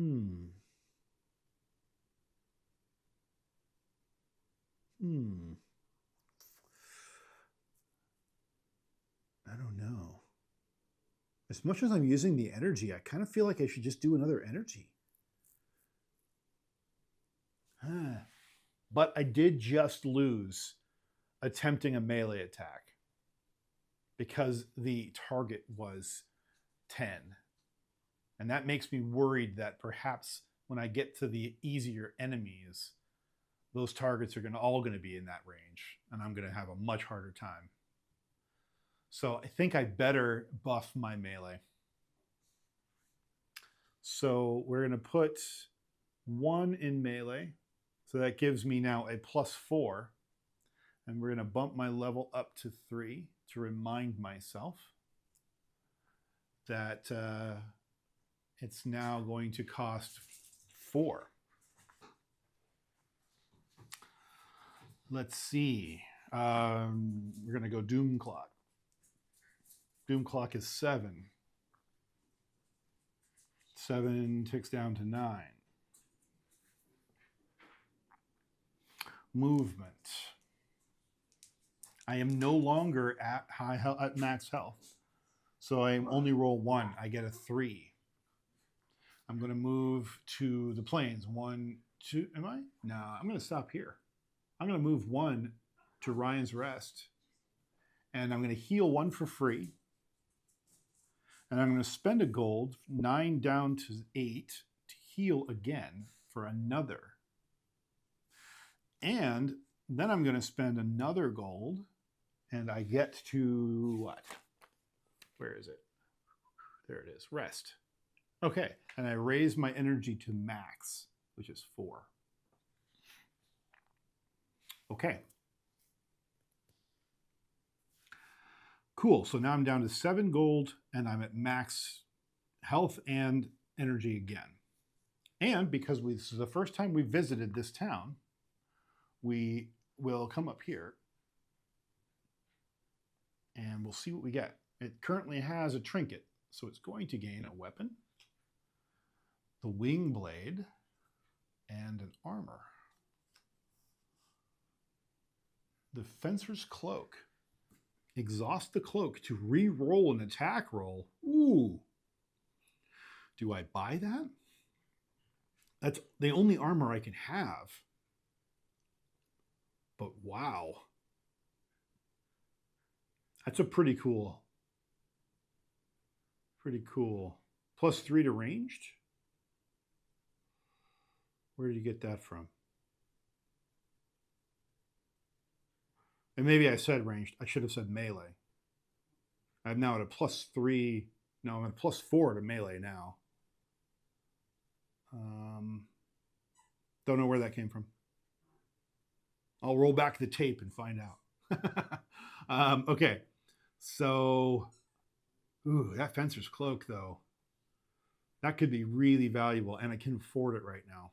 And I'm here, so it's not going to spend me another action in order to get it.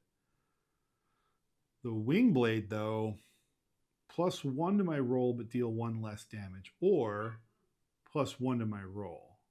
Oh, I see. The wing blade is both for ranged and for melee.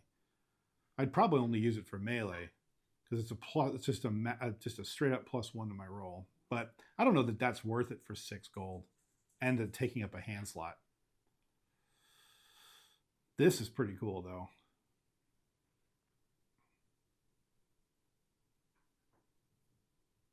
I think I'm going to buy that. I'm going to take that down to 2 gold. We're going to buy the Fencer's Cloak. So I have gone ahead and placed the Fencer's Cloak over here. And that ends my turn. Doom Clock. Doom Clock, I rolled a 4. It ticks down. All right.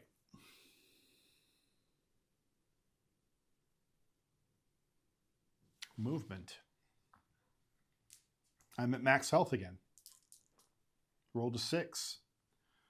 How do I take advantage of that?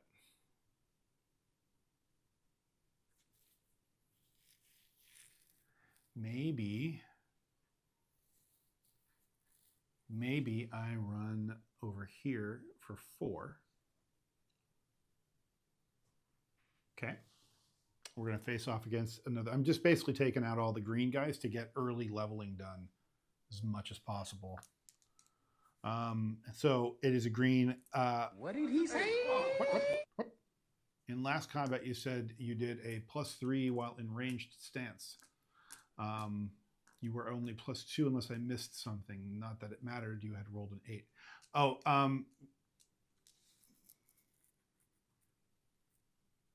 I don't think I even took. I wasn't in ranged stance. Oh, I was in ranged stance. I did take a ranged. No, I'm at +1. I was at +0. I see what you're saying.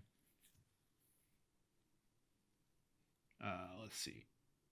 You had rolled an 8, so you hit anyway. What was I fighting? A dark spirit. Oh, you're right. You're right. No, you're totally right. Yeah, you're right. Nope, good catch. Good catch. Appreciate you. Okay. What was I doing? Right. We are determining what we are fighting. 3. We are fighting a Bladebeak. Cool. Right. What kind of Bladebeak? Always a question. Whoa. What did I have? 2 gold, I think. Yeah. If I play this a lot more, I'm probably going to laser cut me out a couple of frames so that I can hold the cube and the card stable. Do that for probably all these cards. Okay. All right. Yeah, we are rolling against a quick. He is a quick Bladebeak, which puts him at ranged half the time. Of course he does. So I'm going to go magic, I think. He has 3 hit points, unfortunately. So that's fine. That's fine. It is what it is. So we're going to do a magic attack. And he is quick. And he's doing a ranged, which puts me at advantage over his ranged. I rolled a 3 and a 6, which is at ranged. I'm at +2 ranged. No, I'm at magic. Magic is +2. Magic is +2. 9 is 11 against his range, which is a 10, which is a hit for me. So I'm going to exhaust 1 energy to make that a 2-point hit. So he's down to 1 hit point. He is gonna do. I'm gonna go melee. Melee attack. He is gonna go ranged attack. I am disadvantaged. I roll 3 dice and take the 2 lowest. And one of them went cocked, so I'm at 6, 3, and 2. So I'm at 5. That's what I have. I'm at melee, so that is a +4 melee. So that is a 9. It is doing ranged, which is a 10. So it's going to win unless I exhaust my Fencer's Cloak.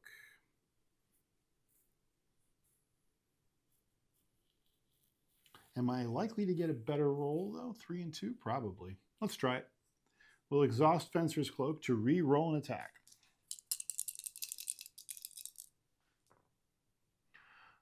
Nope, same result. So I take 1 point of damage. I was defending against... Oh, and it doesn't matter anyway, because it says if you are defending against range, do -3 from my roll. So it wouldn't have mattered. I rolled an effective 2, near as I can tell. So yeah, it definitely won. So I take 1 point of damage. Back to magic. No, because it just did 2 ranged, I think, back to back, right? It's very likely it's not going to do ranged again. I think I'm going to go ranged. Yeah, I'll go ranged. My ranged is +2. And it's going to do ranged. So we have an even 2. 7. -3 is 4. +2 is 6, and I lose again.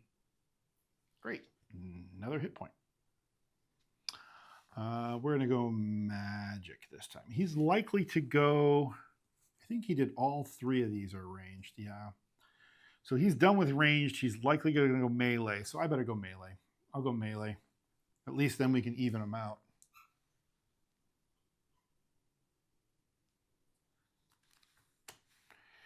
Quick is doing melee, so we're evened out.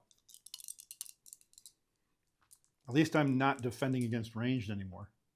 There we go. That's better. An 11. And I'm not defending against ranged, so I'm not at a disadvantage there. 11 plus 4 is 15.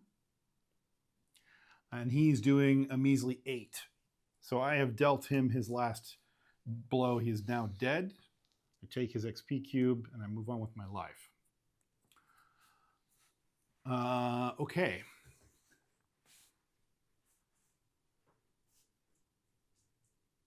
That sucked. Yeah. No kidding.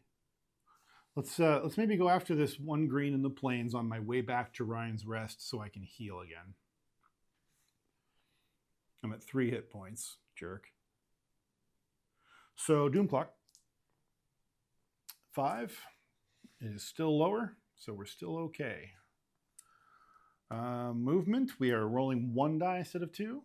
1 measly movement, which is all we need in order to move to the plains. Great. What are we fighting? We are fighting a 3. Another freaking blade beak. Getting real tired of the blade beaks. Not going to lie. Okay, well, hopefully there's only 2 more green cubes on the board. So odds are we are... Hold on, I didn't flip over some of my cards before I put them back in the deck. There we go. Odds are we're almost done seeing blade beaks for the rest of the game. Okay. All right, all shuffled up. What kind of blade beak is it? It's 6, playing a clever blade beak. Thank God. He's only got 1 ranged attack. That's great. So he's going to do mostly melee and magic. So we're going to do melee. We're going to start melee. And he's going to do ranged. I'm disadvantaged. Well, I'm disadvantaged anyway. Do I even bother rolling? I mean, unless I get all 3 6s, I don't think it's going to matter. Nope. 6 minus 3 is 3 plus 2 is 5 is not enough to defend. So I go down another hit point. I'm at 2 hit points for the record. Oh, I did earn two gold from that last blade beak, though, so I'm at 4 at least. Didn't get that the last time. Okay, well, we know he's done with that. So we're not gonna see another range from him. So with that, I'm gonna go ranged. So will I go ranged? He's likely to do magic. Let's go magic. Magic is fine. Let's go magic. What's he gonna do? He's gonna go, oh, I was right, magic. So we're gonna roll 2. There we go. 10. 10 to his, and that's a plus. I'm at a +2 for magic. To his 8 is a hit. I do 1 point of damage. He's got 3 hit points, so I'm going to spend an energy to come to basically make that 2 points of damage. So he's down to 1 hit point. So he has done magic. So he's got 2 melee and 2 magic. I'm going to do a melee. And he's going to do magic. He is disadvantaged to me. That means I get to roll 3 and draw the highest 2. 9. 9. He is doing magic. His target is an 8. I'm already higher. So I've definitely hit him. He's dead. XP comes to me. Gold comes to me. Doom clock. 11. Doom clock ticks down and resets. We're now at 3.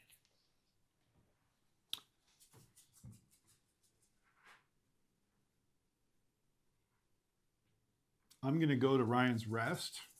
It's only 1 movement, and I'm guaranteed to roll that. So I'm just going to go ahead and move, not even bother rolling. I heal 1 for free. I'm going to spend 2 gold to go from 6 down to 4 and heal the other 2. I'm then also going to, am I going to? Yeah, I better. I'm going to spend 1 more gold to rest and get my energy back. So now I'm at 3 gold.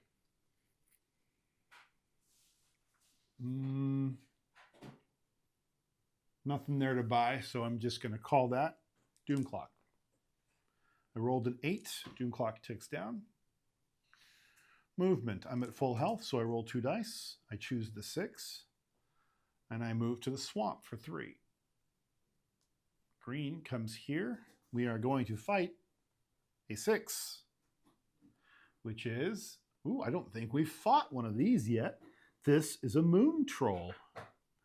A moon troll has 3 hit points and 3 gold if I kill it.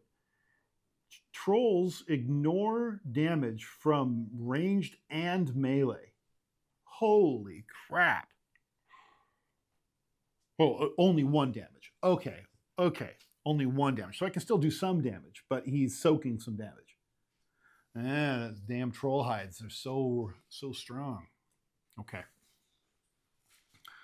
He's soaking 1 point of damage from anything but magic. I have a +2 to magic. He's got 3 hit points.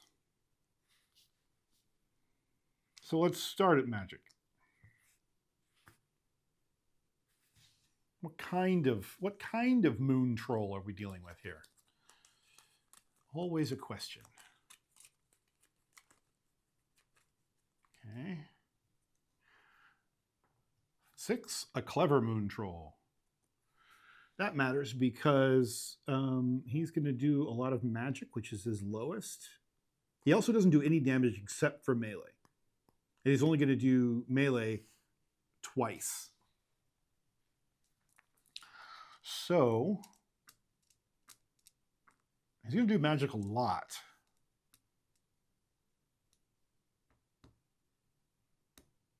Let's do magic. We'll stay with magic. He is going to do magic as well. So it's a straight up fight. 4. 4 plus my 2. Oh, I get to unexhaust my cloak. Is 6, which is not enough. But he doesn't do any damage to magic. So it doesn't matter. Right. I'm going to move to melee. He is going to stay on magic. He is disadvantaged to me. That figures. 3 to my +4 is 7. Not enough. But since he's on magic, it's 0. So he's got 2 of his magics done. Here comes his melees, though.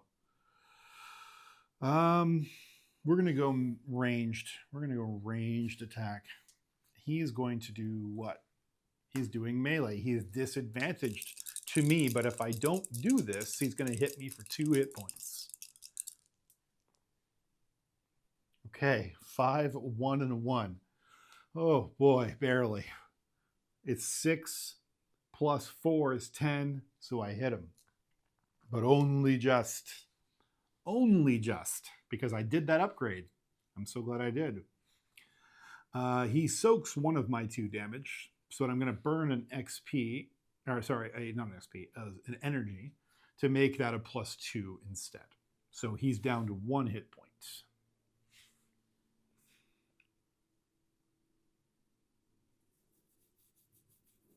Okay, 1 hit point. That was a, oh wait. No, he's down to 2 hit points. I was attacking with ranged. So that's only 1 damage. It would have been 0 damage. I spent an energy to keep it 1 damage. That's what happened. I am going to move into melee now.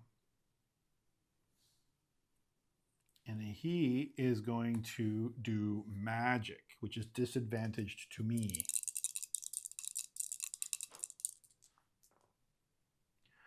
That is 7 plus my 4 is 11, and its magic is 8. So I hit. It soaks 1 damage to my melee, so it's down to 1 hit point. I am going to spend an energy to make it 2 hit points and kill the troll. The troll is dead. I take it from 3 gold to 6 gold. I take its XP cube. I'm almost enough to level again. I have 3. He managed not to hit me, which is nice. The game is about to get really interesting.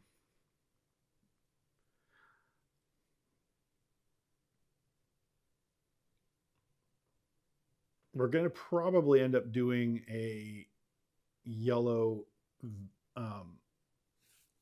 enemy very shortly. Let's find out what our movement is. But first, Doom Clock, lower than, ticks down. We are going to, we're at full health, so 2 dice. 6. I can go anywhere I want now.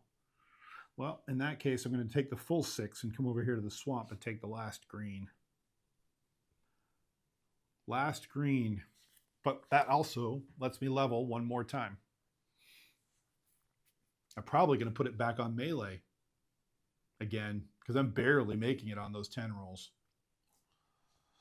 Okay, what are we facing? A 3, so not another moon troll. Another blade beak. Wonderful. My last blade beak of the game.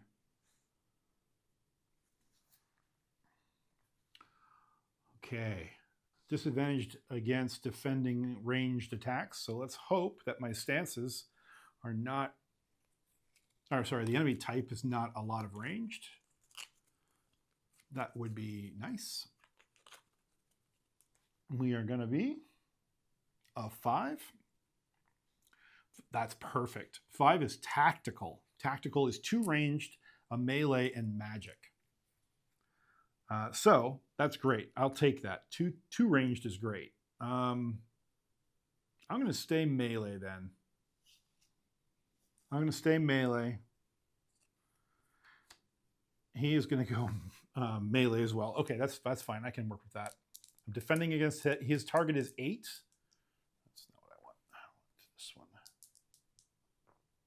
Ooh, look at that. I defeat him. Not quite, but almost. Do I though? Because I am in melee. It's 2 points of damage. He has 3. I'm going to burn it. Yeah, I'm going to defeat him in 1 shot. Yep, I'm going to kill him right now. That's it. I'm going to burn that extra energy for an extra point of damage, which gives him 0 hit points and kills him. XP cube comes to me. I have the ability to level now.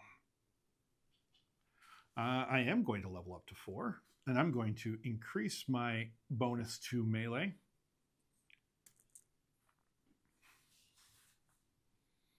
Cool, now I'm at +2, so I have a combined +5 on melee. Yeah, right. Okay. Gold. Did I get the gold for that? I don't think I did. +2. up to 8. Almost enough to get my ring. Let's do our first yellow. It'll be either the desert or the mountains, for depending on how much. It'll probably have to be the desert, actually, if I get enough movement. I am maxed out on. Ooh, I don't have any energy. Oh dear. That's going to make this next combat real tough. And I'm not close enough to a town. Yikes.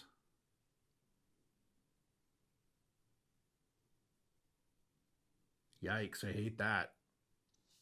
Let's put tier 1 at the back of the stack here. We're not going to see that again. Well, let's take a look at the kinds of things we're going to be dealing with here. A burst worm, hateful. Gore bull, a phase snake. Oh man, I haven't even read the nastiness that comes along with these guys. Rogue magus, stone devil, or a bloodwing. These guys are tough, man. Whoa, okay. These guys are tough. Keep in mind, this is a mint tin game. Just want to reiterate that. Okay. Doom clock. 9. It's at 10. So it's still here. Unfortunately, I am running out of time for today. So we're going to end it after this next combat. But I think this gives you a good view into this game regardless. I just want to, let's take on one bigger, badder enemy, and then I think you'll get the sense of where we are and how this is going to go. Okay. So, movement. I am at full health. I rolled a 3 and a 6. I take the 6. Not that it matters. I'm going to come down here to the desert, and I'm going to take this yellow, and we're going to find out what we're fighting. A 3. We are fighting a phase worm.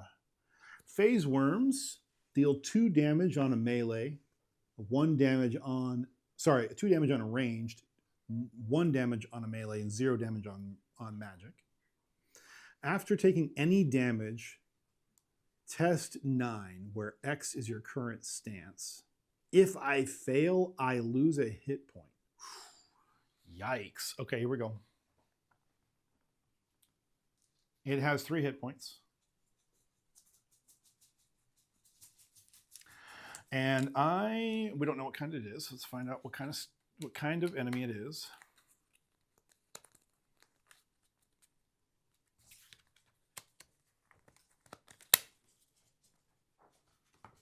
It is not how that works. Come on, Bob. Roll the dice. It is dodgy. Dodgy means it's going to do mostly ranged attacks, which is great for me, as you can imagine, considering that's its strongest attack. So with that, I'm going to do magic. You know. Yeah. 3 hit points. Magic. Yeah, okay. Let's see what happens. It's going to do magic, so it's a straight-on duel. 2 and a 1. I don't think I hit it. It's an 8. I don't have enough bonuses in that. But good news is he doesn't do any damage on magic attacks, so it's fine. And because he's dodgy,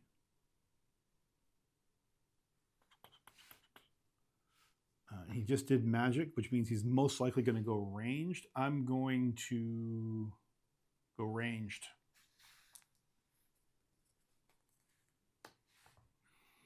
He did magic again. How was that? Oh, no, he did melee. I just misread it. He did melee, which means I'm advantaged over him. I have a 9. I have to beat a 9. Ooh, 11. Like that. 11, and I am doing ranged, so it's a +2 is 13 to his 9. I did it. After taking damage, test 9. Okay, well, first of all, let's deal with the damage. He's doing 1 point of damage. He's down to 2. I now test 9. My test on ranged is +2. Okay. Oh, I did it. I rolled a 9. Okay. So I didn't lose any health. Great. What am I going to do?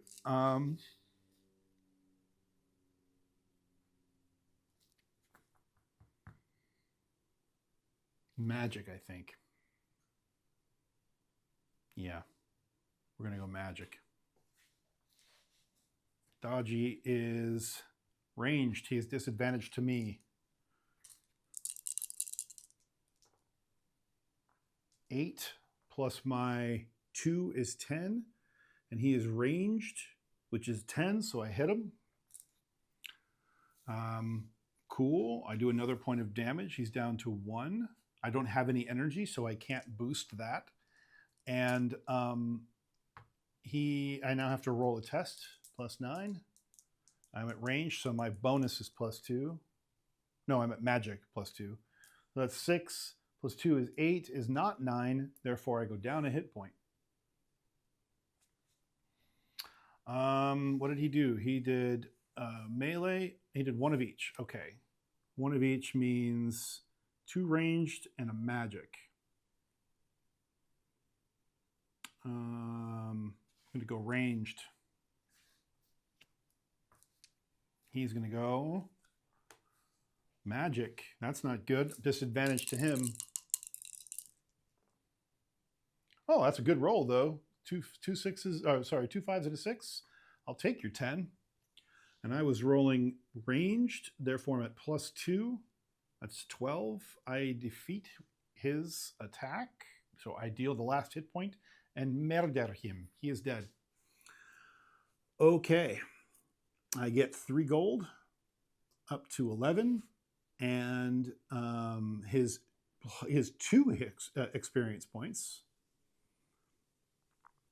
My next level requires 5, so that's not too bad. If I was at full health, I'd be able to roll 2 dice and pick the largest die for movement. But because I am not at full health, I only get to roll 1, and I'm stuck with whatever I get. And of course, I rolled a 1. Cool. That means I think I'm stuck here. That's great. I'm stuck here with really nothing to do. And that means I really just skip straight to the tick timer check, which is just great. Love that for me. So I rolled 2 dice, and I rolled a 6, which is lower than a 9. So the tick timer just ticks down another step. So now we're at 8. So I've avoided the doom clock moving up, but I also didn't get anywhere. I got stuck in the desert for a turn. So once again, let's figure out if we get better movement this time.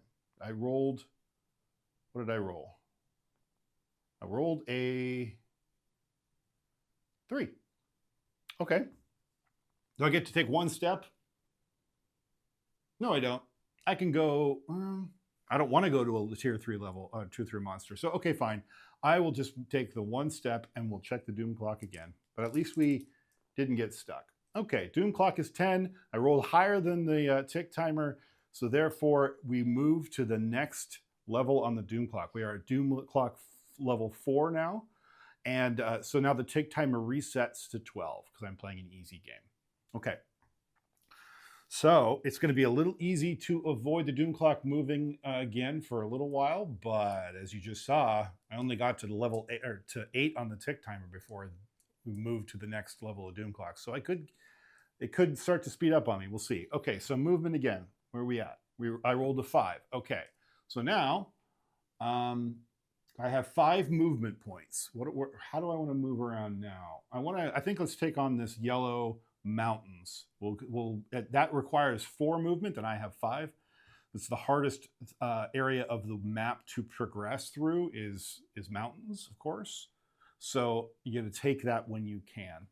So I'm in the mountains, and I'm facing off against my second tier 2 monster. I've never faced off against one I've only actually, take that back. I took down one right before I had to start streaming or stop streaming. So we're gonna pick it up again. Let's figure out which monster we are fighting. So what we do is we roll a single d6, and we take that number and we look on the tier enemy card, and we see that we are going to take on a Bloodwing. And it says, for each health I lose while fighting the Bloodwing, the Bloodwing gains 1 health. So he's vamping me. Not cool. And he has 4 hearts, 4 hit points. And if I manage to take him down, I will earn 4 gold. But it means that I really want to avoid getting hit by him because it might take a long, long time to take him down. Okay. So we put our little XP cube on the Bloodwing on the card just to remind ourselves that that is who we are fighting. And then we come down here and we put our hit point on enemy hit point 4, just to remind ourselves that our enemy has 4 hit points. And just as a quick refresher, if you didn't join us from last time, combat works by choosing the stance that I'm going to be in. So first of all, I decide whether I'm going to attack or defend. Well, I'm definitely going to attack. It's the first round of combat. And then I choose whether I'm going to take a melee. I'm going to make a melee attack, a magic attack, or a ranged attack. And they are all advantaged or disadvantaged to each other. For example, if I am melee and my opponent chooses to attack with magic, then I am advantaged over my opponent because melee is advantaged over magic. Conversely, if I am magic and my opponent, no, if I am ranged and my opponent is magic, my opponent will be advantaged over me because magic is advantaged over ranged. You can see that by the way the arrows look on this card. So just a quick refresher that I'm going to be making a decision as to how I'm going to choose to try to attack this enemy each and every time I take a swing at him. So now what we do is we figure out what kind of Bloodwing we are facing. And we do that by shuffling this enemy deck. And it will tell us what the temperament is by rolling a quick die, and we'll find out what this is. So we're going to roll a die. It's a 3. So 3 on the card is dodgy. So we put the little enemy type arrow next to dodgy. And that just reminds us for the rest of this combat what type of enemy we're facing off against. So the thing about dodgy is what I can tell, a little bit of imperfect information. What I can tell is that it has 3 ranged, a melee, and 2 magic. So it's going to attack ranged about half the time. Melee is going to attack 1 time, and magic is going to attack twice. So somewhere in this combat encounter, those are the attack stances that our opponent is going to take. I now have to basically make the best decision possible about how to adapt to that. Well, because magic is advantaged over ranged, and he's going to do ranged half the time, and then he has 2 magic attacks, which basically just means the advantage cancels out, and we just do a straight head-to-head shot. I feel like magic is the best place to start because if either best case, I'll be advantaged, or worst case, I'll be disadvantaged if he happens to do melee. So let's find out what he does. Okay, so he's dodgy and he's going to do ranged, which is what I expected. So I'm advantaged over him. Therefore, I get to roll 3 dice and choose the highest 2. So 3 dice, highest 2. I rolled 2 6s and a 1, so I rolled a 12. That's good for me. 2 6s and a 12. So 2 6s is 12. 12 plus my plus 2 magic is 14. It's doing ranged. Its ranged is 10, so I actually hit it instead of it hitting me because I had the stronger attack. So I don't take damage from him because I landed my attack. Therefore, what kind of damage do I do? Well, on a magic attack, I only do 1 hit point. So what I think I might do is burn my last energy because Althiel, the Blade, my character, has a special ability that once per turn after dealing damage, you may spend 1 energy to deal an additional damage. So I think what I'm going to do is spend my energy and make that a 2-point damage attack instead, thereby reducing his hit points down to 2. So if I can land a melee attack against him, I will defeat him in my next attack. Hopefully. We'll see how it goes. That was a really, really strong roll, so I'm not expecting it's all going to go that well. But I reduced his hit points by 2, and it says, I haven't lost any hit points, so he hasn't gained any hit points, and that's it. We move on to the next attack. So now, here's the thing. I've spent my last energy and no longer have any, so I can't continue to layer on damage. But what I can do is change my stance and just continue to attack him normally. I really want to land a melee attack. I'm a little concerned that he'll do ranged again. And if he does, I will be at a disadvantage. But it's the only way I can get him killed in one shot. So, but if I do that, I can only go ranged or melee this time because of it's just on magic, and I don't have any energy that I can spend to keep the current stance that I was in. So I have to change stances. I feel like if I go ranged and he goes magic, I'll be disadvantaged. If I go melee and he goes ranged, I will be disadvantaged. But he's only likely to do... it's a 50-50 shot. It's a 50-50 shot. So let's go, if it's a 50-50 shot, let's go melee. Let's go melee and see what happens. I could defend, but I'm not going to. Do I defend so I can go back to magic? Nah. All right, we're going to stay on the attack. We're going to go melee, and we're going to find out what he does. He's dodgy. He's going to go range, so I'm disadvantaged. I figured that would happen. So I'm going to roll 3 dice, and I have to take the bottom 2, the lower of the 2. So I have to take the 4 and the 1. And I am in melee, so I +5 that. So it's 5 + 5 for 10, and he's doing ranged. His ranged is 10, therefore I meet or exceed his attack, and my attack succeeds. Cool. So he doesn't hit me barely. It's 10 to 10. So I managed to hit him. So what does that mean? Well, I deal 2 damage straight out and I kill him. So that was a gamble that paid off. I managed to roll high enough on a disadvantaged roll, and I had enough bonus to my melee attack to land the attack anyway. So I kill the Bloodwing. Bloodwing XP cube comes over. Now I have 4 of 5 XP, and I gain 4 gold. So I go up to 14 gold. Okay. I am maxed out on gold. It's time to get to a city and buy something. Good news is the Ring of Power is in Windhome, and Windhome is right next to me, and it only takes 1 movement in order to move into that city. So no matter what I roll in the movement die, I will be able to go to that city in my movements phase next turn. But before we move to the next turn, we find out whether or not I roll double 6s on the tick timer. I do not. I roll a 9, so the tick timer moves down to 11. We're still on Doom Clock, level 4. All right. So now I would roll movement, but I know where I'm going, and I know I will get at least 1, so I'm just going to move. Move into Windhome. Here we are in town. Now, I've already been here, so we know it's in the shops. In fact, we already bought something from this shop. But when you go to Windhome, you get to refill your energy for free. So I go from 0 energy back up to 4 energy. You can't see that, can you? There you go. Now you can. I don't know how long that was that way. Not too long. Okay, so I'm in Windhome, and I just refilled my energy for free because Windhome does that for you. It's just an energizing place. Okay, so since we're here and we have a bunch of money, it is time to buy the Ring of Power. Ring of Power is over here in the shop. You can see it. It's right there. Okay, so Ring of Power says for 9 gold, it is an item that goes into your inventory.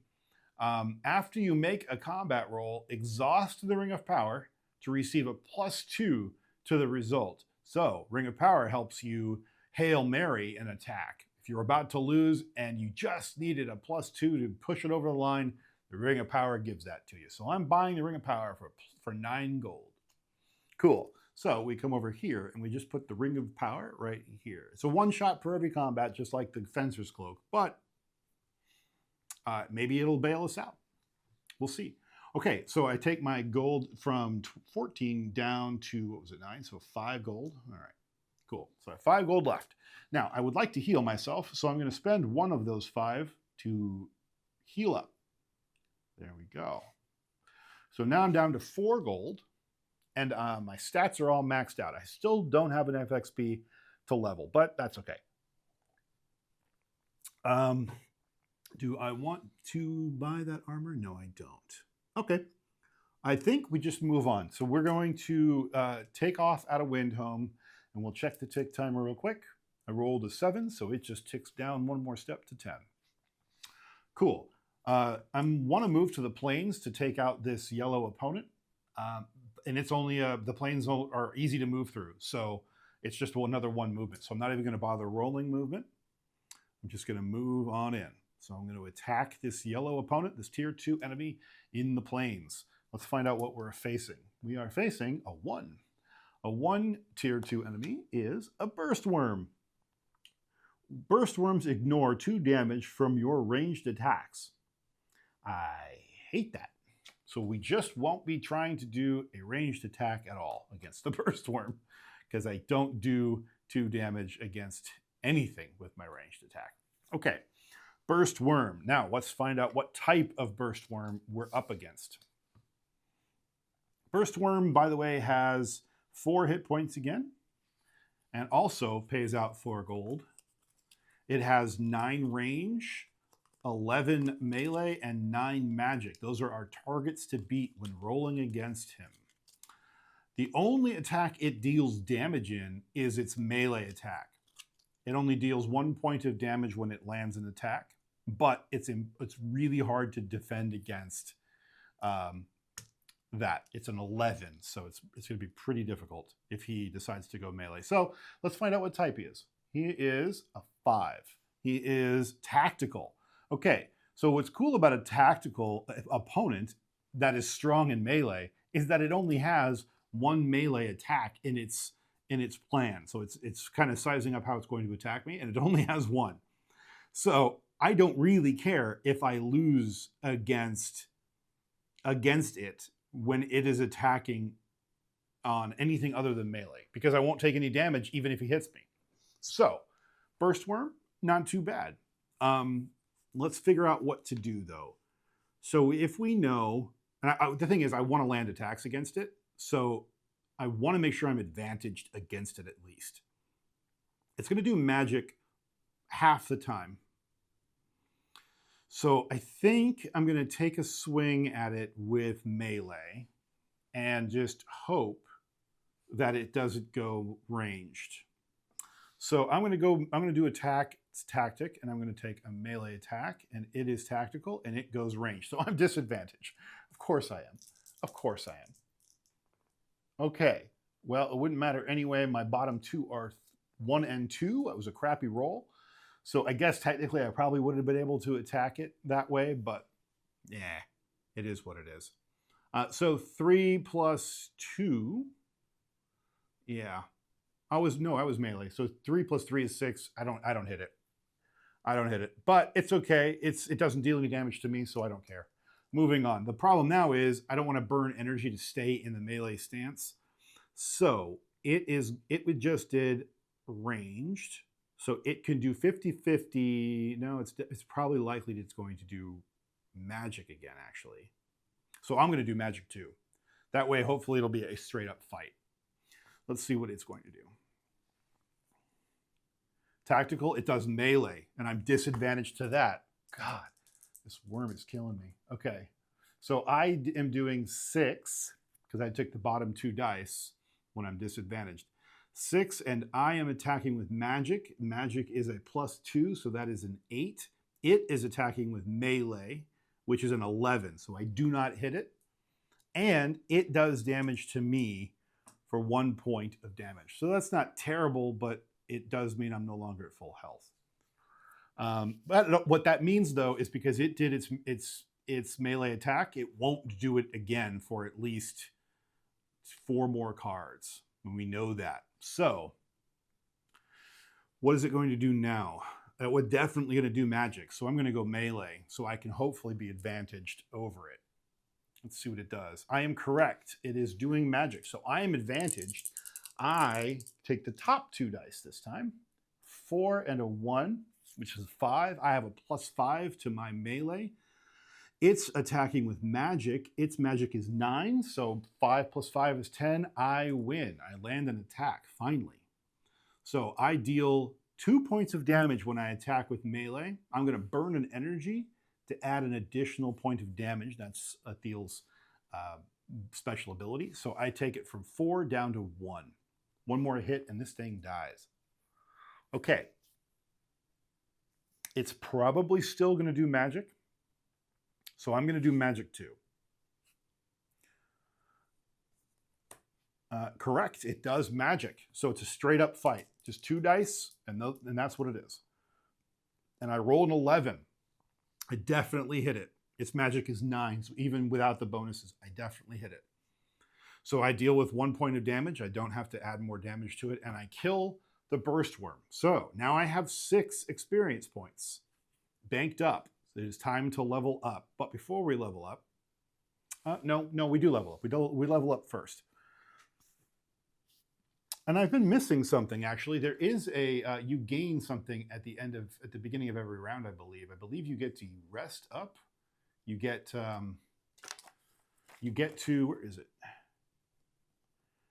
Being defeated, end of the phase, doom, recover. Oh, I do gain 1 energy every round, and I haven't been doing that.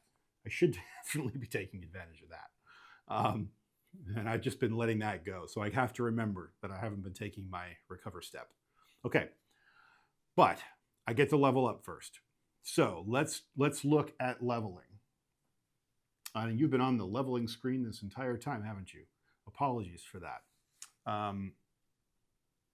Right, so here we are, we're leveling. What do we want to do here?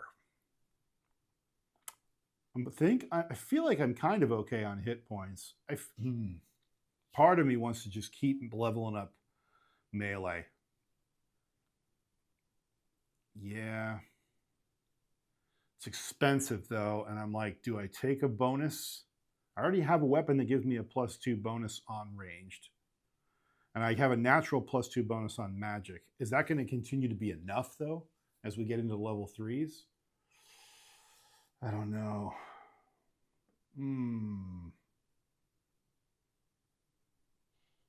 Maybe we take a +1 in ranged. I think we take a +1 in ranged. Okay, so that leaves us with 1 XP cube left over. We had 6, we're down to 1. So now we have to get 5 more to level up to level 6. So we are at level 6 now. Cool. All right, level 6. No, we're aiming for level 6. We're at level 5. Okay, we still have some tier 2 enemies left on the board, but not many. Very soon, we're going to have to start taking on bigger and badder guys. Okay, let's find out if the tick timer ticks down. It does. I rolled a 10, and it is at 10. So back up to easy, and we're at 5 already. Whew. Time is a-wasting. All right, let's roll movement. We did not heal, but we do gain an energy. I just got done saying we get an energy at the end of every round. Oh, hey-oh, take my money. Oh, you are correct. Taking my money. Thank you, NetGod. $4, 4 to 8. All right. All right, welcome in, NetGod, by the way. Okay. Rolling the old movement bones. Ooh. We did not heal. And it doesn't matter because I rolled 2 dice and they're exactly the same, so we get 5. Nice. Where do we want to go knowing that we have 5? I think the best thing is just to move to the woods. Yeah, we're going to move plains for 1, woods for 2 more, so 3 out of my 5 spent. And we're going to fight this level 2 monster in the woods. Yeah. Okay.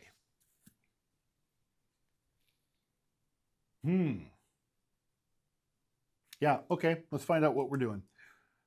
We're going to do a level 2, a gore bull. Oh, dear. Okay, so gore bull. -1 on my ranged and melee rolls for each round after the first round. So definitely want to start with melee if we can. Hate that for me. He does 3 points of damage when he lands a melee attack, and it's its strongest attack. Yikes. For each round after the first. So it gets harder. -1 for each round after the first. Ooh, boy. He only has 3 hit points. But I better kill this sucker quick. Hate that. At least it's rolling to hit, not damage. Ooh. Hate that. Okay, gore bull. Let's dance. First and foremost, what kind of gore bull are you?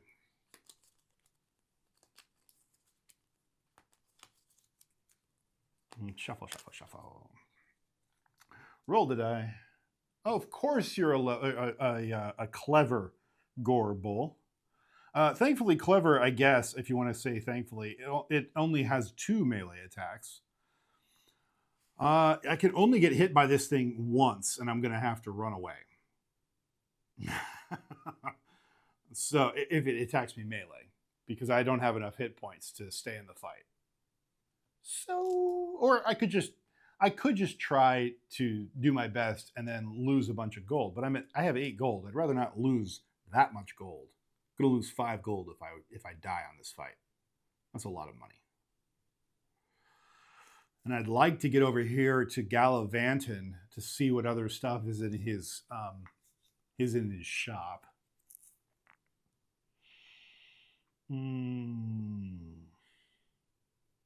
All right, fine.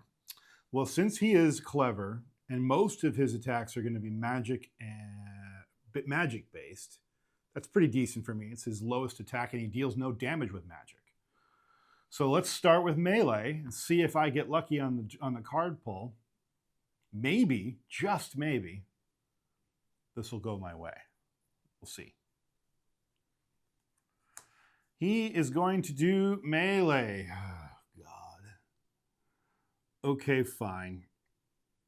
So we're going to do a straight up fight at least. I'm not disadvantaged. That's good. I rolled a 5 and a 1. That is 6 plus my 5 is 11 to its 10. So I do land the attack. I rolled barely enough to land the attack. And guess what, folks? It has 3 hit points. I do 2.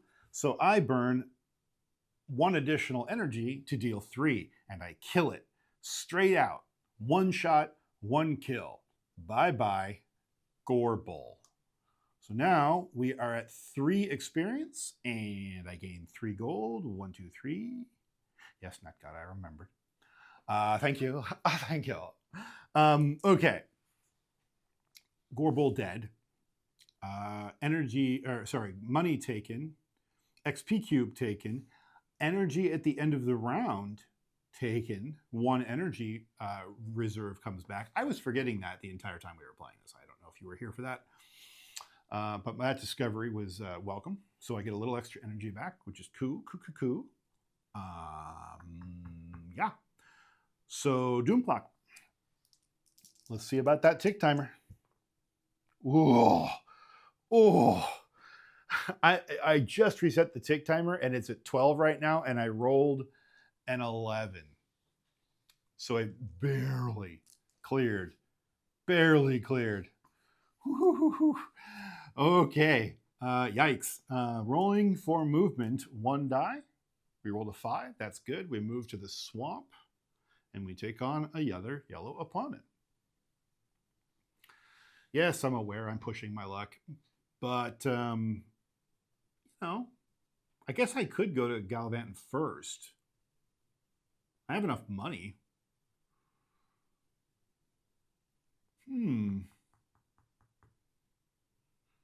Yeah, let's do that. Let's go to Gallivanting first.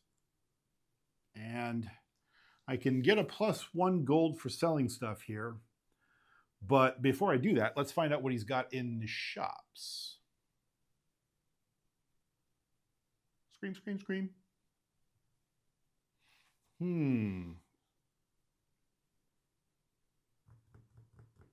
Yeah. Okay.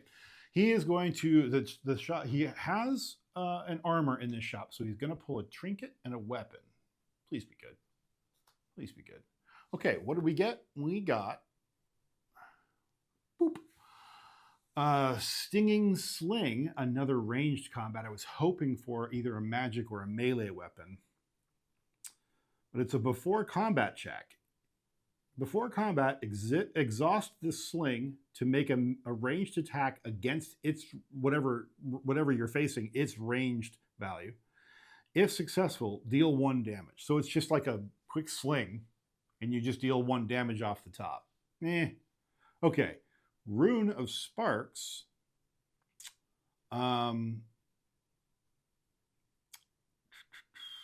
Exhaust. You do a magic.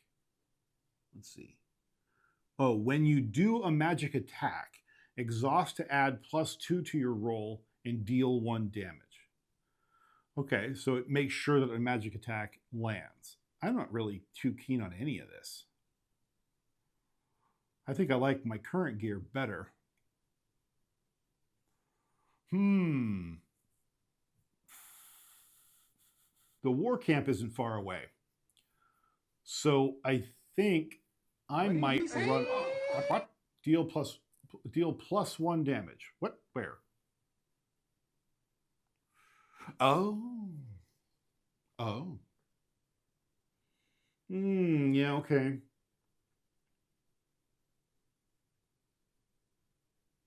Yeah, but it's just for the 1 attack. So I'm doing a magic attack with +1 damage 1 time. And my magic damage is 1. So that would be a single damage hit for 2 damage. Okay. I mean, that's not nothing. That's only if I succeed in a magic attack.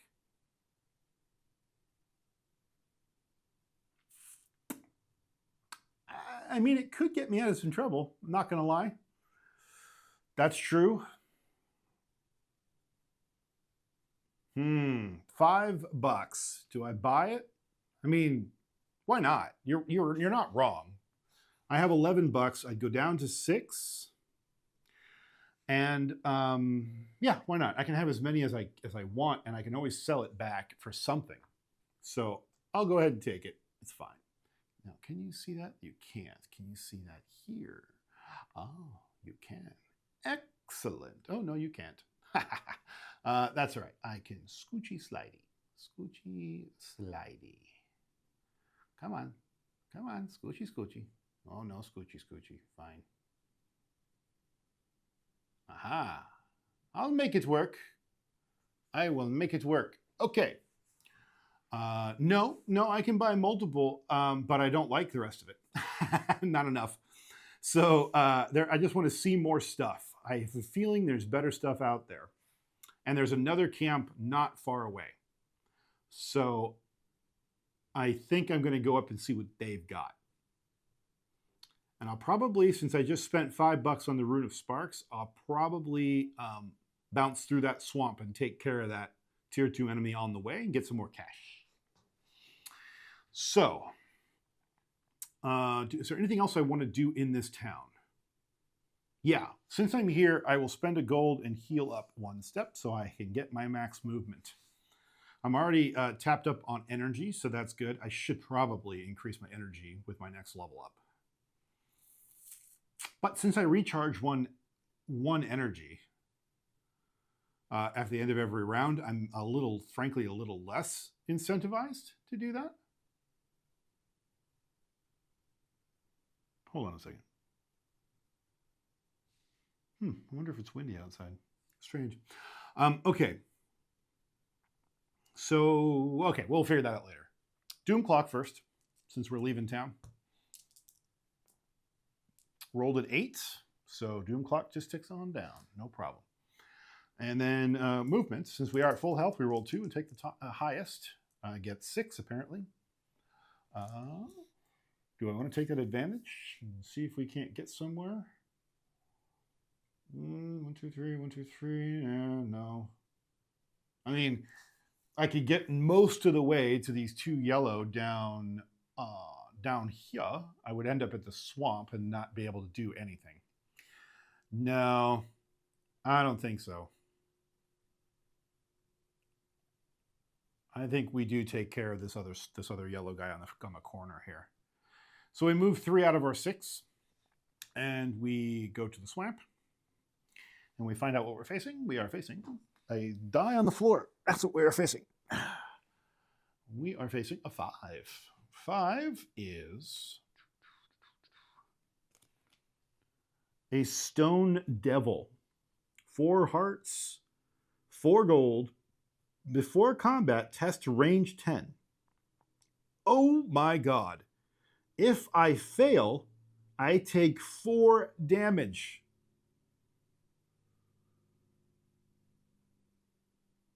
Four damage if I fail this test. Wow. Okay, so I'm testing ranged. Ranged 10. I get a +2. So I have to roll an 8 or higher. That's a tall order, man. I have to roll an 8 or higher. Oh dear. And since it's just a test, it's 2 dice, not 3. I rolled a 6. A 6 is not an 8. Okay, so I go from 5 hit points down to 1.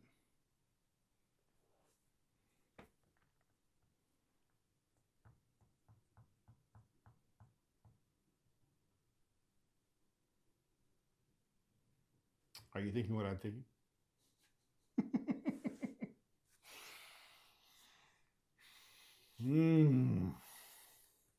That is terrible.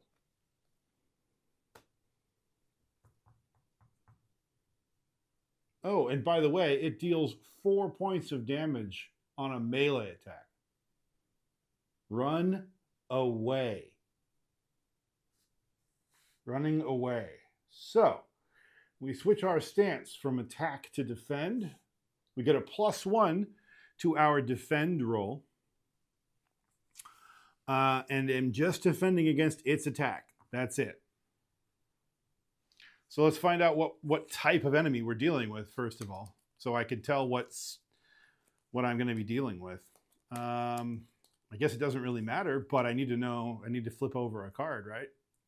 So it is a 3, and that makes it dodgy. So here we go. I'm just rolling against its attack, so it doesn't matter about what stance I take. I'm not taking a stance. I'm just defending. Dodgy is a ranged attack. Its ranged attack is a 9. So I get a +1 roll to my attempt. That's a total of +3, which means I must roll a 6 or higher to run away, because I have to get a 9 or higher. Lucky me, I rolled a 6 and a 3. I get to run the fuck away. Bye, y'all. I'm out. I'm outie. So here's how running away works. The cube that was sitting on the stone devil here comes back to the swamp. No harm, no foul. I don't get any XP. I ran the hell away. Doom clock rolls. I do get my energy, but I didn't spend any. Doom clock rolls. It's currently at 10. I rolled a 3, so it just ticks on down. Now, the war camp is 1 space away, and it's only taking a 1 movement to get into it. So I'm not even going to bother movement. I'm just going to move because that's where I'm going. Now, here's the thing. If I want to get my health back, I have to spend 4 freaking gold because it's 1 gold per health. And so I'm going to have to. I don't really have a choice. So I have 5 gold. I'm coming down to 1, and I max out my health. Spend some time in the old medic's tent. That hurts. So insult to injury. I was coming over to the swamp to get some more money, and then I ended up spending all of my money to heal up from the encounter instead of actually defeating it and getting more money. Oh, that's all right.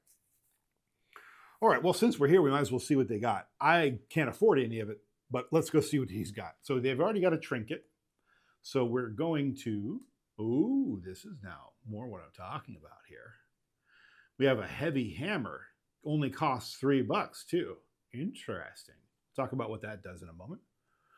We have an armor is flimsy armor, 1 gold. I can technically afford it, but I'm not going to because I have a fencer's cloak. It's probably going to be better. Flimsy armor. That's interesting. Okay, so let's come up to these and you can see them a little better. Okay, so flimsy armor is a 1-shot. It's 1 gold, but you can discard it to cancel 3 damage. All right. Heavy hammer on the flip side is 3 gold. I tap it after a successful melee attack to deal an additional 1 gold or 1 damage. Not really worth having. I mean, I'd buy it if I was nearby just because it's $3 and I can always replace it later. But, Okay, so in the war camp, I can spend a gold, my last gold, to swap a stat upgrade. So any level, it's kind of like a what is it when you re-roll your stats in an RPG? You just take the stat points you have and rejigger them. This is a similar situation where you're just taking one of the upgrades you previously did, reverting it, and then doing something else instead. Do I want to do that? I don't think I do. I want to save my money. Okay. So I've healed up. I have max energy. I have no more money. So I think we're going to go back out. Let's check on the old tick timer. We rolled a 4. Tick timer comes on down to 8. Getting lucky on the tick timer, but I can't count on that. Okay, movement. I am at max health, so I roll 2 dice and pick the largest, 5. Great. I spend 3 of my 5 to come back to the swamp and see if we can find something other than a frickin' stone devil. Lord have mercy. What do we have here? A 6. Oh, goody. A bloodwing. Okay, well, we've taken down a bloodwing before. So, bloodwing, I took one down because I got it dead fast, is how that works. As soon as it hits me, it's going to start vamping health from me, which we just discovered is very expensive. What did he say? Camera zoom. Boop. Okay. Camera zoom. Okay, so we're taking on a bloodwing again, and the key to bloodwing is to kill it as quickly as possible. So let's find out what kind of bloodwing we are dealing with. A 1. We're dealing with an aggressive bloodwing. That's just great. I mean, I guess it's better than it being a melee. I mean, a ranged one, because he does more damage with ranged. But he does 2 points of damage on melee, and they're hard to defend against, because it's an 11. And he's going to do them 50% of the freaking time. Oh, my God. All right. So he's aggressive. Well, if he's going to go melee, I'm going to go melee. Because he's only got I've got a 1 in 6 shot of being disadvantaged. So I might as well stay melee. Yeah. Okay. So he's going to do what? He's going to do melee. Shocker. So I roll 2 dice and not 3, and it's a straight up fight. I rolled a 10. That's great for me. 10 plus my 5 is 15 to his 11. So I win, and I deal 2 points of damage, on top of which I'm spending 1 energy to make that 3, down to 1 again. Off to a great start. This is good. This is good.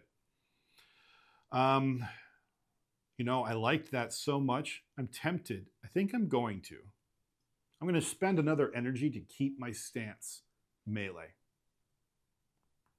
Do I need to do that? Yeah, because he's likely going to go melee. He's still likely to go melee. Well, is he though? He's 50-50 chance to go melee and magic. And if I go magic, it's a straight up fight. But if I go magic and he does do melee, then I'm disadvantaged.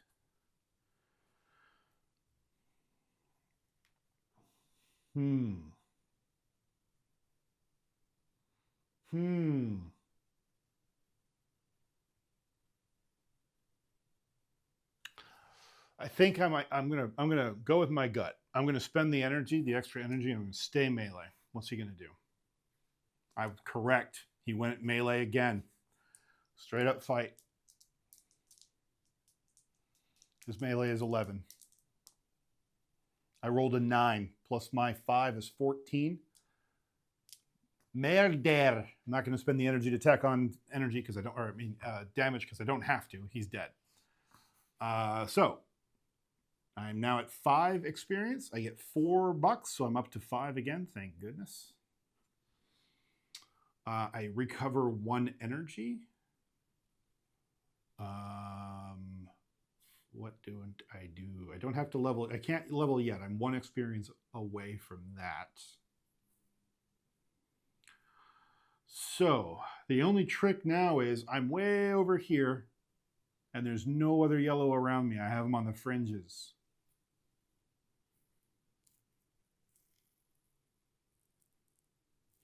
So I'm going to be moving a while.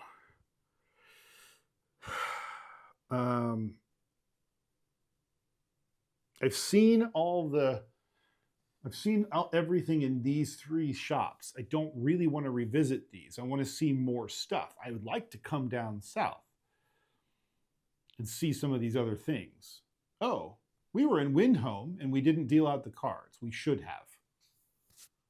So let's deal out these cards, because that is one thing they say. When you first visit a town, you always deal out the cards. It says it in the rules.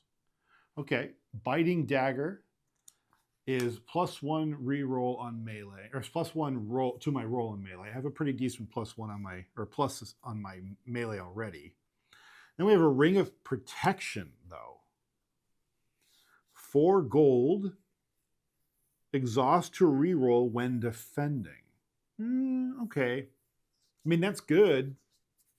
And I can have as many of those as I want.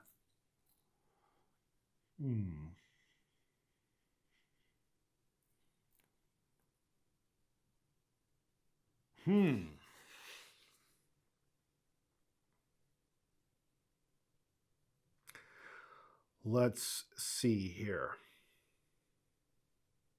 Is it worth stopping into that town on the way? I don't know. Maybe. I can fill my energy for free if I do. But I don't really need to do that. I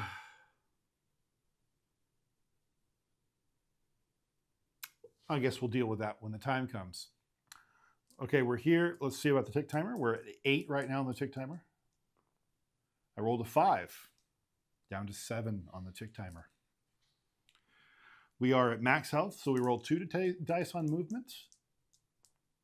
All right, I take a 4.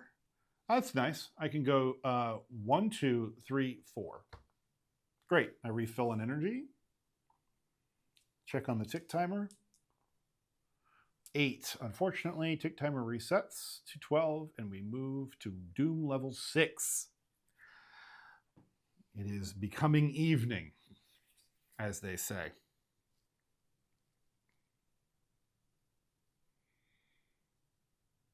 Okay. That is an ominous little doom clock. Everything's all fun and games till you get to the bottom third of the doom clock. Yeek, geek, geek, geek, geek, geek. Okay. Movement, full health, rolling again. 3, apparently. Well,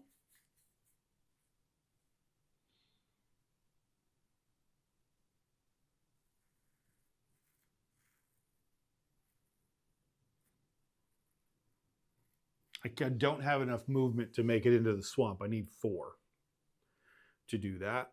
So I could stop off at Windhome and buy that defending ring, but I do very little defending. I'd rather not spend the money right now. I mean, I could push my luck. I don't really want to. And go take on a tier 3 enemy, but I'd like to get some more XP and level at least one more time.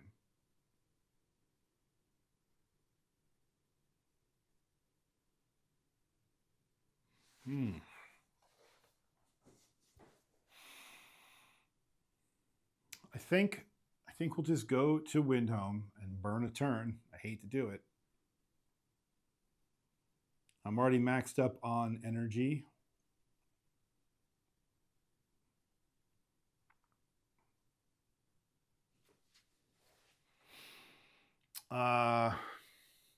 Is there anything else to do here? Not really. Not really. Yeah. Okay. We'll just do that way. Doom clock. 10. Whew. Down to 11. Okay. Movement. 3 again. At least we can get to the swamp.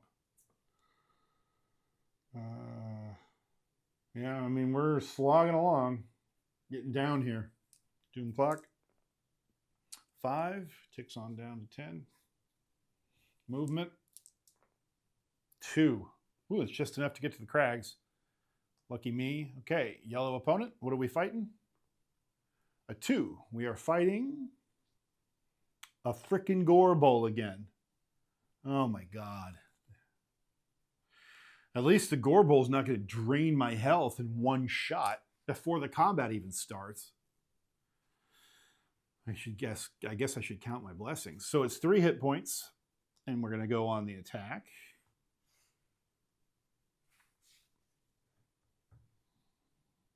Okay. Now, what kind of Gorbowl are we dealing with? A 1. An aggressive Gorbowl. Wonderful. Love that for me. The dice are not going my way on some of these categorical rolls. Ooh. Aggressive is terrible for Gorbowl because it's heavy on the melee, and Gorbowl does 3 points of damage when he lands a melee attack. Okay, aggressive.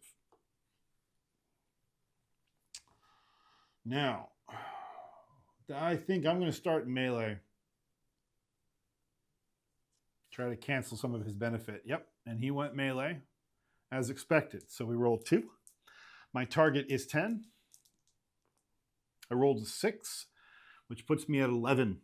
So I beat him. And I land the attack for 2. So I take down an energy. So that's a 3 energy, and that kills him. Sorry, energy, health. 3 health. And that kills him. So he's dead in 1 shot, and I take $3. 5 to 8. And then we get enough XP to level. Great. We needed 7. We needed 6 to level, and we have 7. So we will spend the 6 with 1 remaining. And we'll go up to 6. And let's see. I feel like I would love more energy. But at the cost of what? Like, I'm barely making some of these melee attacks. I think I'm really tempted to just go up to a total of +6 on melee. It decidedly will mean that my magic attack is the weakest, but so what?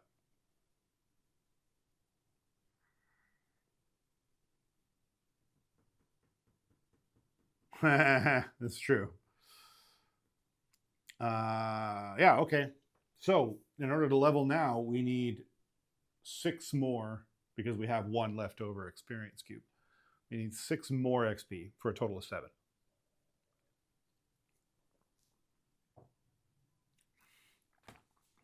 Okay. Doom clock. Oh, wait, we recover an energy up to 4. Doom clock.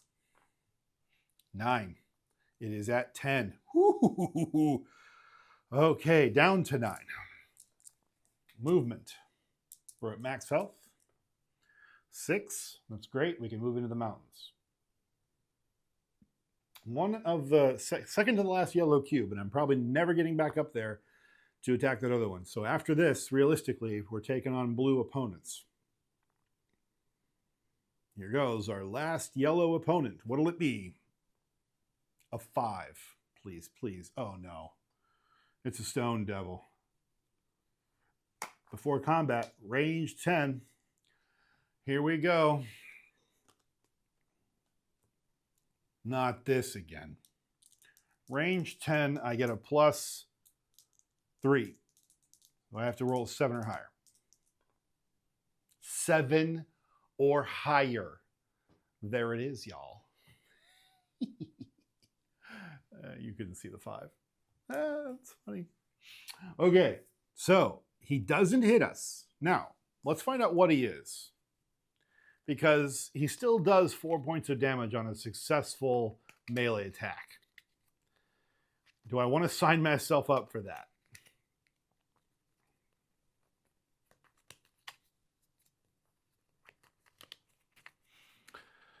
I don't know. He is a 4. Okay, he's only going to take 2 melee attacks. And he does take, it's a quick opponent. He does take 3 ranged, but he only deals 1 point of damage on a 3 ranged. So it's a mixed bag, right? I would have preferred him to be a magic heavy one because it doesn't do any damage on magic attacks.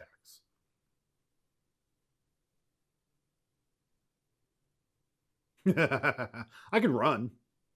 I can run from here if I want to. Do I want to?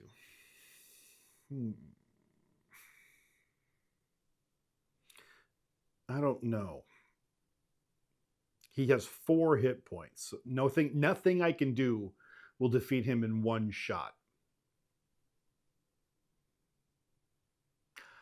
I need the XP though. If he lands a melee attack, I run.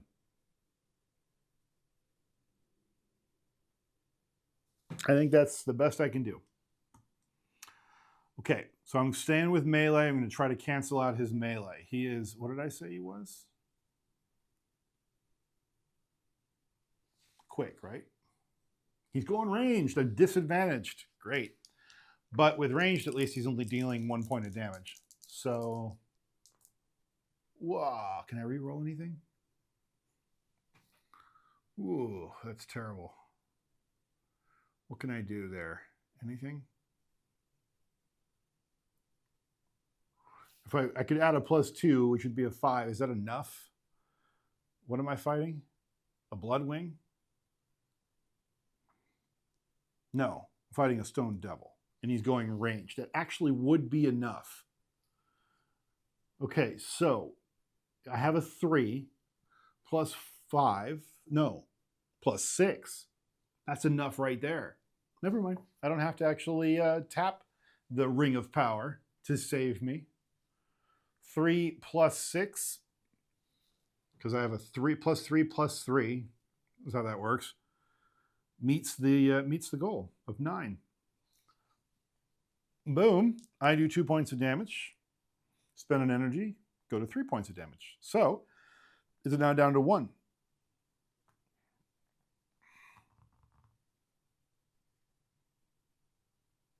Do I do it again? Do I do it again?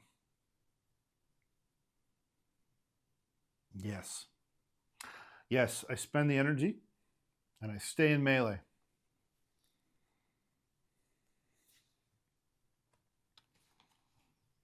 He's going ranged again, figures.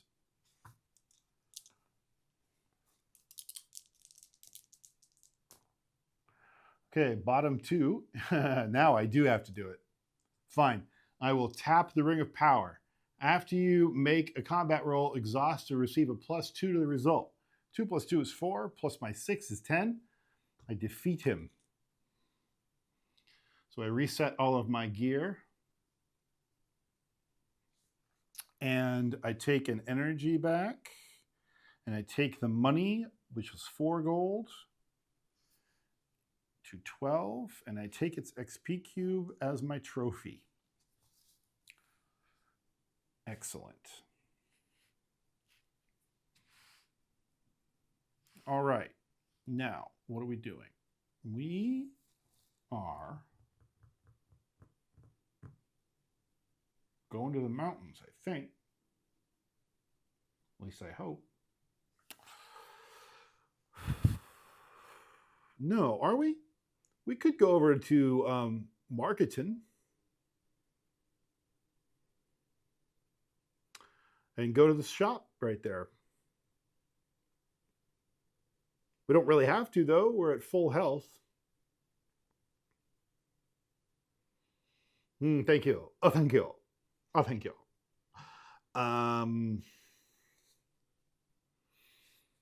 We don't really have to. We're at full health.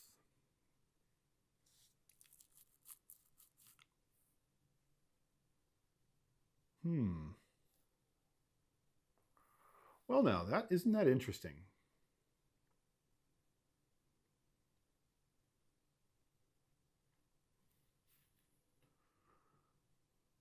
Let's spend some time. Let's go to the shops. We have 12 gold. I don't want to risk it on a blue level, a tier 3 combat. If I fail and lose it, I don't want to lose all that money. So let's go shopping. So, first and foremost, Doom Clock. I rolled a 5. Ticks down to 8. Movement, still at full health. 9. Well, not 9, 6. That's good for me. Yeah, let's get all the way to the House of in one shot. 2, 3, 5, 6. Now, the benefit of going to the House of is you get to swap 2 enemy cubes.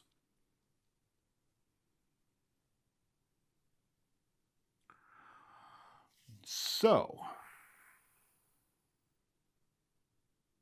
how do I want to play this? I could swap the yellow for anything else, but then I'm essentially distributing whatever else I swap it with away from me, a far distance away from me.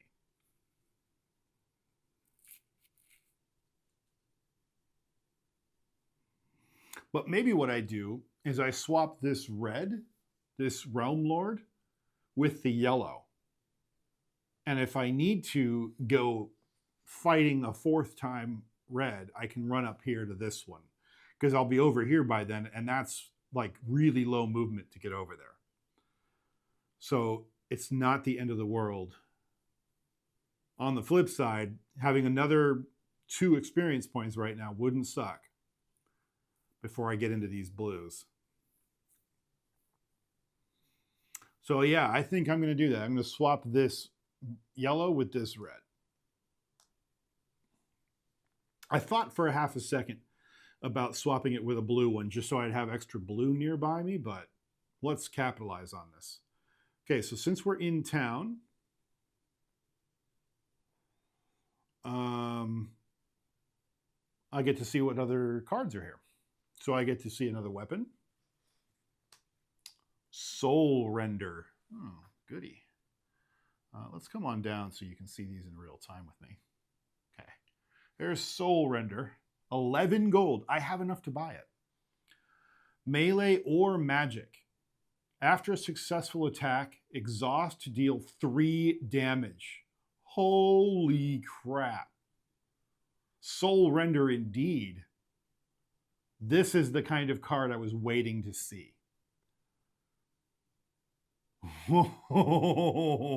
That's beastly. Okay, what's the item? Plus 10 or $10. Rune of Death. Exhaust before combat, exhaust the Rune of Death and spend X energy to make a magic versus magic attack. If you succeed, deal X damage.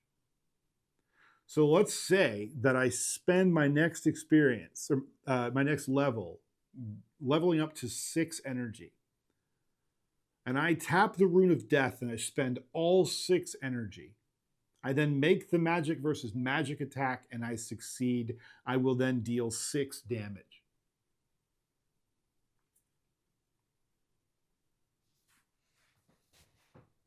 Holy crap. So the House of is where all the good shit has been sitting for a while. Didn't even know it was there. The guy brought me into the back room and said, "Hey, your purse looks a little heavy." And I say, "You know what, you're absolutely right. It's exactly what it looks like." Yeah, well, but that's the thing. You're still fighting, you're just not able to add any more energy or add any more damage to your other attacks. But like at that point you did 6 points of damage. So like what? Whew. Now, the soul render doesn't require me to spend energy and gives me a +3 damage. I feel like, and that would mean is I would have energy left over to add another to that attack. So it would really be +4 plus my normal damage. So if I did a melee attack, I would do 2 damage, +1 if I tacked on another energy. So that would be 3, +3 for tapping Soul Render. So it would be 6 damage anyway, and I didn't have to spend a bunch of extra energy. I only spent 1 instead of 6. I say Soul Render. Yes, exactly. That's also true. I haven't gone magic, so this gives me a magic buff. I agree. It is settled. I tapped the wrong thing. It is settled. We are doing Soul Render for 11 Gs. Down to 1. Whoa. Soul Render, come to me. Come to me. Come over here, and we'll put Soul Render over here. There he is. Ooh, I suddenly feel more capable. Okay. All right, end of everything I'm doing. So I get to recover 1 energy every round. So I do that. I'm now maxed up on energy. I roll the old tick timer, which is at 8, by the way. So yikes. Yes, that's right. Exactly. Okay. I rolled a 7. Whew. Whew. It goes down to 7, though. Not looking good. Okay. I think we go squish this guy in the desert over here. Roll them bones. We got a 5. That's good. We go to the desert and come over here. Maybe we take the old Soul Render out for a spin. All right. What are we fighting? We are fighting a 4. 4 is a burst worm. And he ignores 2 damage from ranged attacks. I can tell you, I have no intention of doing a ranged attack. So let's find out what type of burst worm he is. He is an aggressive burst worm. Okay, aggressive is not what I wanted to see because it is 50% melee, and melee is 1 damage from him. And he doesn't deal damage from any of the other types. He's fairly easy to kill and good money. So he's aggressive. 4 hit points. We're going on the attack, and guess what? We're doing a melee attack. I know, it's shocking.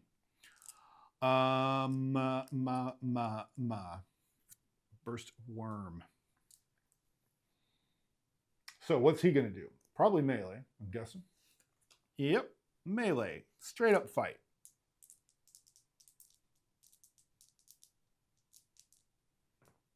Ooh, 11. Okay. 11 plus 3 is 14. I defeated him without having to spend anything. He has 4 hit points. I can deal 3, or I can tap old Soul Render over here. I think I shall. I have tapped it. You can't see it because it's on the wrong camera view, but I have tapped it over here. And now he did. It was a burst worm. Now it is a pile of guts. Okay. +2 XP, and I get $4. Nice. Up to 5. Squish. Didn't have to spend any energy for that. That was delightful. Okay. I think we can take on a blue guy. Maybe that's hubris. I don't know. Let's do what? What are we doing? We're just checking the old clock, I think. 7, and it's at 7, so up it goes to 12, and we go to Doom Clock level 7. Oh boy. I think we level one more time, and maybe we try to take on our first Rune Lord, or Realm Lord, rather.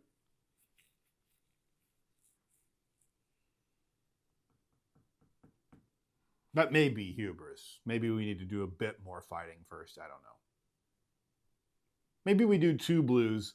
Let's think about doing 2 blues and then taking on a Realm Lord. Maybe 3. Maybe 3. I'm just a little nervous now that we're in the bottom third of the Doom Clock.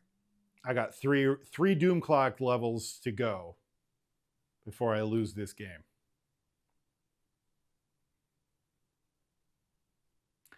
It's gamble time. It was a burst worm. That's funny. Good job. All right. Movement.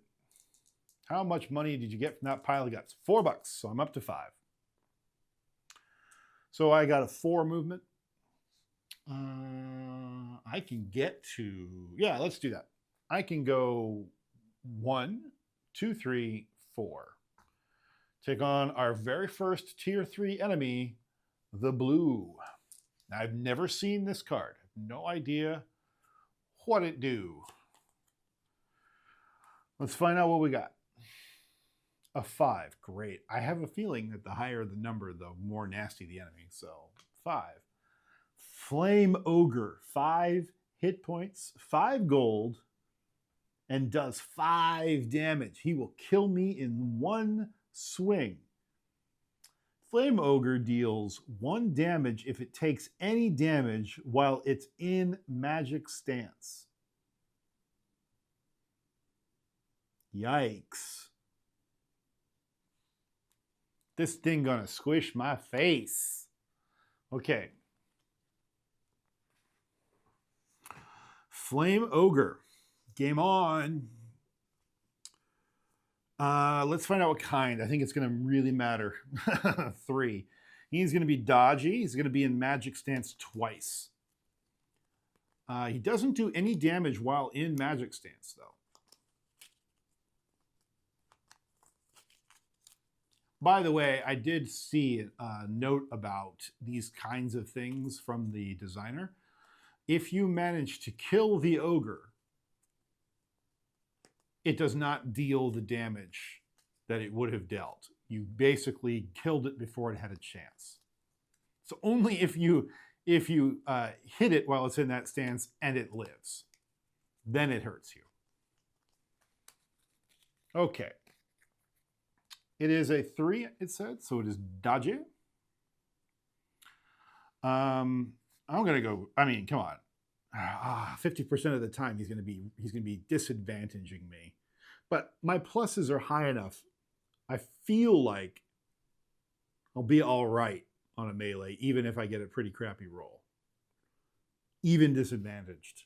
So I'm going to go for melee, even though.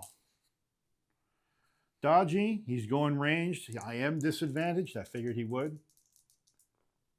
But I rolled pretty decently. I rolled a 5, a 4, and a 2, so it's a 6. Plus my 6 is 12. And its target is, because he's ranged, is 10. So I land the attack. It has 5 hit points. And I would normally do 2. So I spend 1 to make that 3. And then I tap Soul Render to make that 6. And he did. I guess I don't need to spend that. I can just do Soul Render plus 3. So I'm not going to spend the energy. I don't even need to. Well, I would have gotten it back anyway. But Soul Render kills him. Murder. Ooh, Soul Render is delicious. Clearly an endgame weapon for the fact that it's $11. And the card only goes up to 14. You can technically collect more, but like the game is incentivizing you to spend your money. So that is really a lovely little weapon. Okay. So killed him in one shot. I love that. That means I get 3 experience points. So that is 2, 4, 3, 1. So I have 8 experience points and I needed 7. So I level up to 7 and I still have 1 experience cube left over. Okay. So what do we want to spend our stat on? Do we make it even more obnoxious and go up and higher on the melee? I feel like that's pushing it.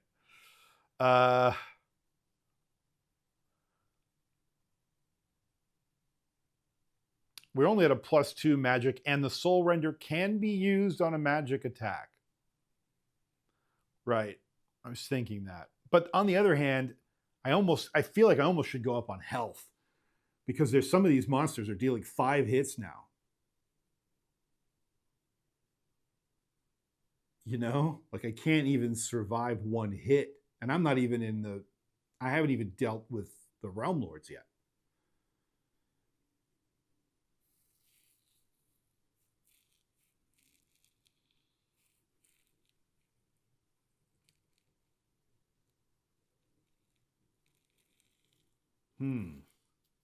Yeah. All right. We'll go up 1 on the hit points, and we gain 1 when we do. So we're still at full health. We now have 6 hit points. It's an insurance policy. I feel like it may be the right thing to do. We'll see. Did I get money from this guy? No, I didn't. Flame Ogre has $5. Hell yeah, we're at 10 gold, which we can spend to buy the Rune of Death.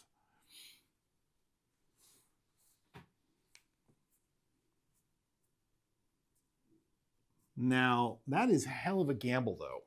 Spending all of my energy. I only have 4. It's not really all that useful. If I had really gone crazy on energy, that's true. That's true. Let me roll the doom clock before I forget. 5. Hooray. Goes down. Okay. Now.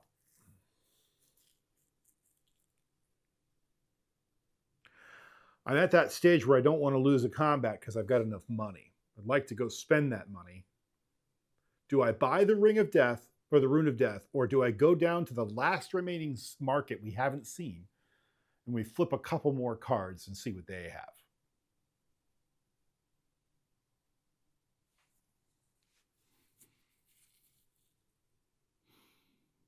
It's hard to imagine that that item is going to be beaten by a lot of things that are in that deck, but market, yeah, I agree. Oh, and it's marketing, so I think we see an extra card. I'll read the instructions, but I think that's what it is. All right, let's check on the old movement. 4, that's great. We can make it to marketing, no problem. Crags for 2, Marketing for 1, total of 3. Now, Marketing says,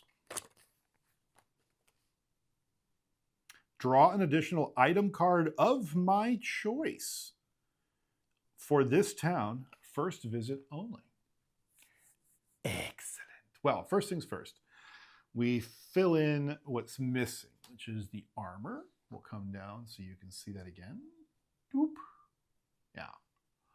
Okay, so we have Sage's Robe, +2 to magic attack roll. What's the difference between that and the Sage's Staff? Interesting. Sage's Staff and Sage's Robe in one shop. That's amazing. Okay, and then Trinket.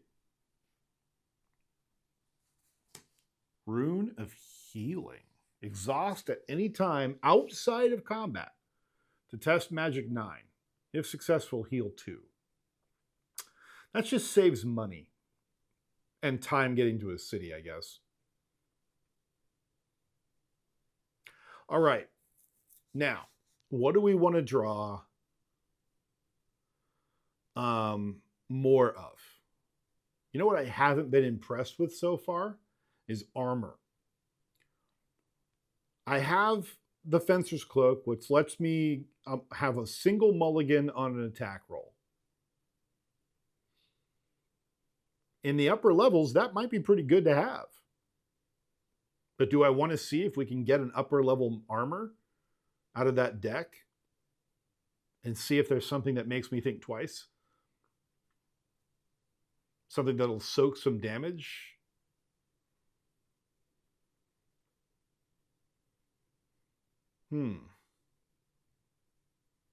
What do we think? Or, we're good on weapons, happy with those. I am out of hands, exactly. I can have yellows and I can replace my blue with something else. I can replace my piercing bow, but I like it. It does round out my character rather nicely. But, you know, I'm all about that soul render now, so do I care about ranged? I don't know.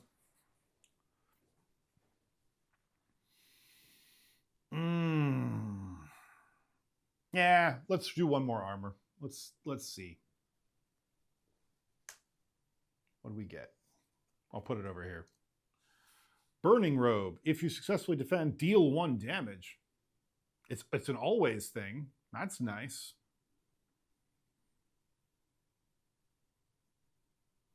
If I successfully defend, I'm not going to defend. Who are we kidding? Yeah, so Sage's Staff is a on magic +2 to the roll. So if I'm rolling magic for any reason, it's +2 to that roll.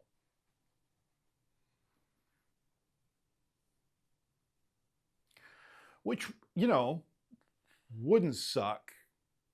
And it may be the thing to do. I have Piercing Bow, which is +2 to attack rolls. The Sage's Staff is +2 to any roll, including tests. So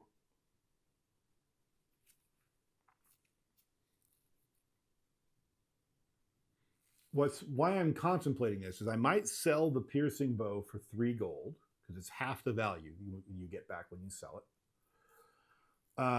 Exactly. That's the reason why I'm thinking about it. We're just specializing on these two and just ignoring ranged, essentially.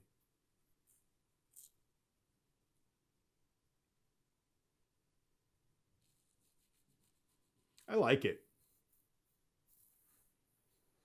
Because that's what we're really going for here. And I do have a +1 in ranged, so it's not nothing. I do get at least something. It just, with that item, gives me a +3 in ranged. But the Sage's Staff would give me an effective +4 on magic rolls. which ain't bad. Yeah, I'm talking myself into it. We're going to sell the piercing bow. We're selling the piercing bow. And we're going to get 3 gold. Up to 13. We're going to buy the sage's staff for 6 gold. Down to 7. Right? Yeah. So sage's staff come in here. Nice. Okay. So now we have +2 magic on all magic rolls. I have made worse decisions. This is true. Yes. Okay. Do I want to buy anything else? I don't think so. I do have 7 gold. I could buy the realm of the rune of healing.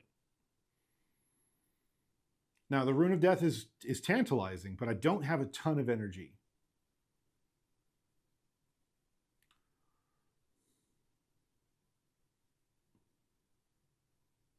If I survive long enough to clean the board, I can always come back for the rune of death. But the rune of healing would be really nice to get back a little bit of health in between some rounds. Fuck it. I'm going to spend all my money. Boop. Rune of healing coming over. I'm here. I don't think I want to come back here, so it is what it is. Down to 0 cash. Now, where are we going? These guys are kind of in a crappy spot. I got to go through mountain ranges to get there.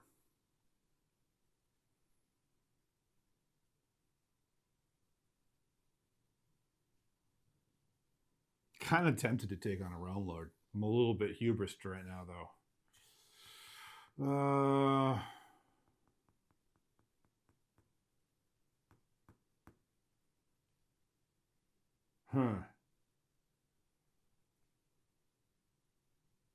No matter what I do, I'm not making it over here. I'm not even making it to this guy in 1 turn. There's nothing I can do about that.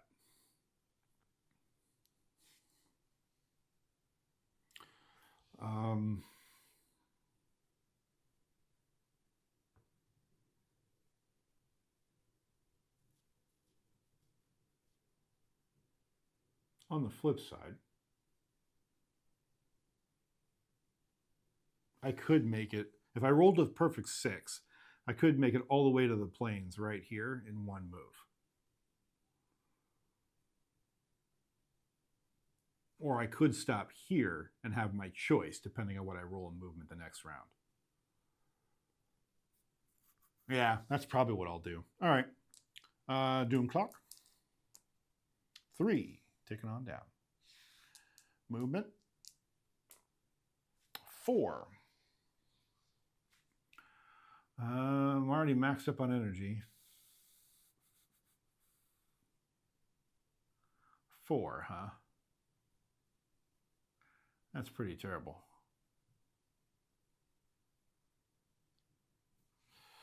All right, we'll go to Windhome. We can refill our energy for free, but no need. Don't have any money, so there's nothing to do here. We are going to Doom Clock. 5, ticks down. Movement. 4. Let's go attack our first blue enemy here. Or our second blue enemy, rather. Go to the crags. Okay. What kind of enemy are we fighting? 3. We are fighting a Dark Pixie. Dark Pixie. Pixies ignore all damage while it is in magic stance. Hate that.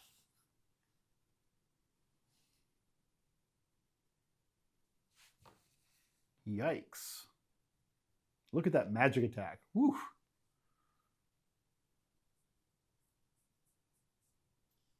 Better hope I don't get... I have 4 energy.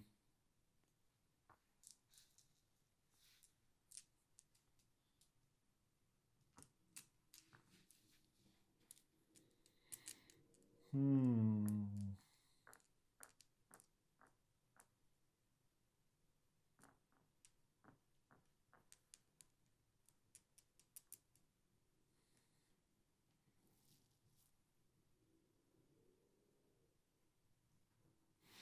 I?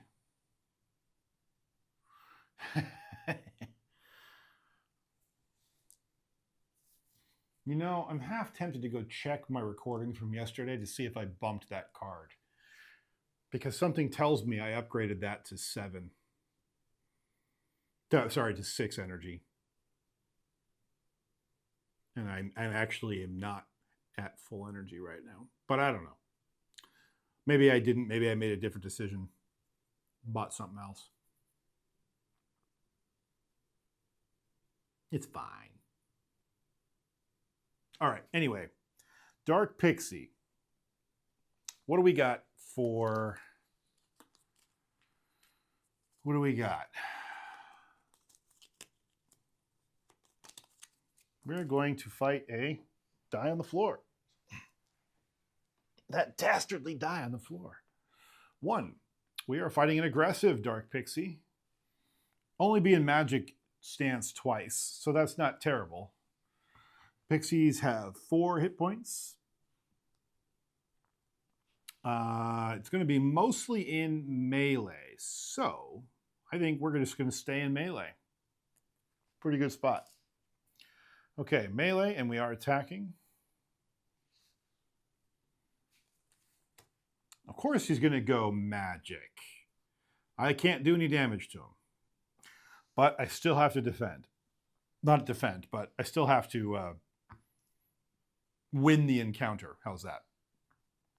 So he's in magic. I'm advantaged over. Well, that's good. So that's an 8. He is in magic stance. So the target is 12. 8 plus 6 is 14. I win. Okay. So it takes no damage, but I didn't take any damage either. Fine. I'm going to spend an energy to remain in melee. And that was a good move. He's going melee. So it's a straight up fight. His target for melee is 10. Ooh, I think I'm going to tap to reroll. Yeah. Am I?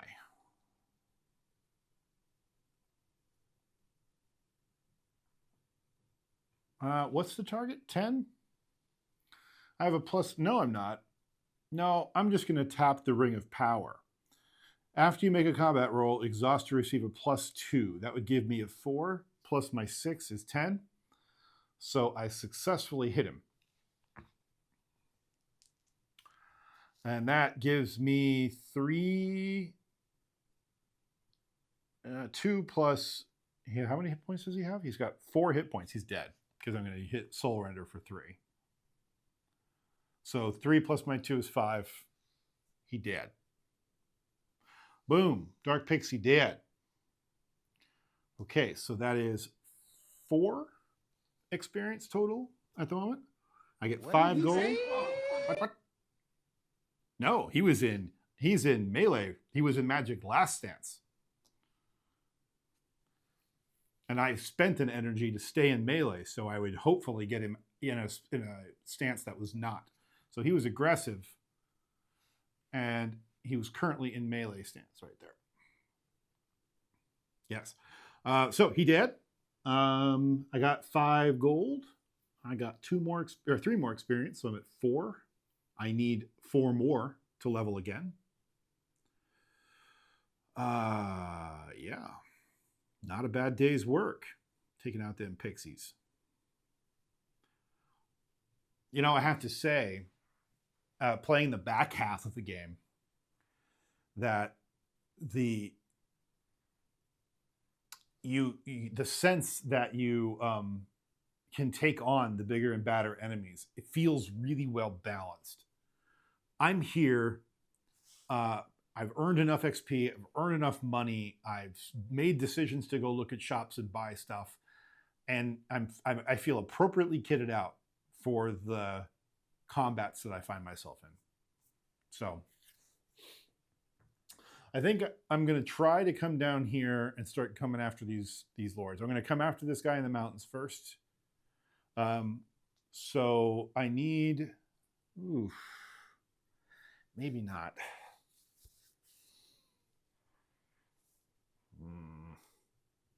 I want to level one more time and get some, what? Maybe a magic boost? Maybe more energy? But even if I could defeat another blue enemy, I'm not going to get enough XP to level. I'll have 7. So I need to do 2 more combats in blue before I take on the Realm Lords. That seems risky with the amount of time we have left. We have 2.5 rounds, essentially.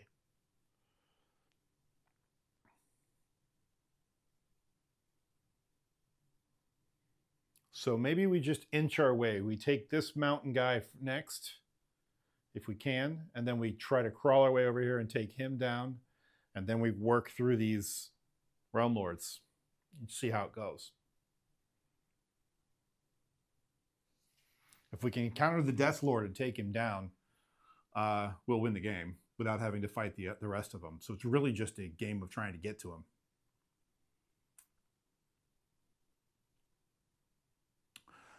Okay, Doomclock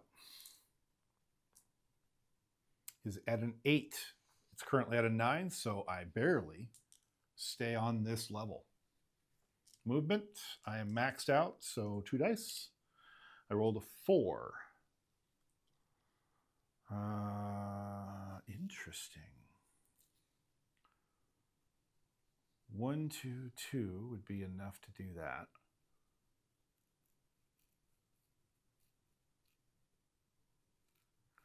Yeah.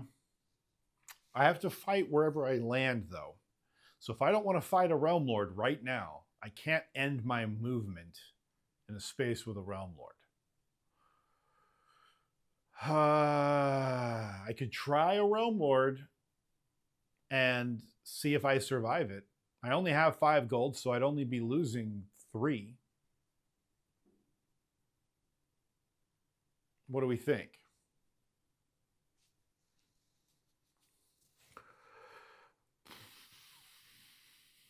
Hubris? I mean, why not? There's so little to lose. All right, fine. To hell with it. 1, 2, 3, 4. Our first Realm Lord. Oh, God. Okay. There's a couple that have before combat. I glanced. Let's take this over here. We're going to find out what we're dealing with.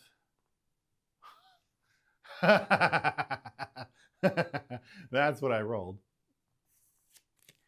Here is number 6.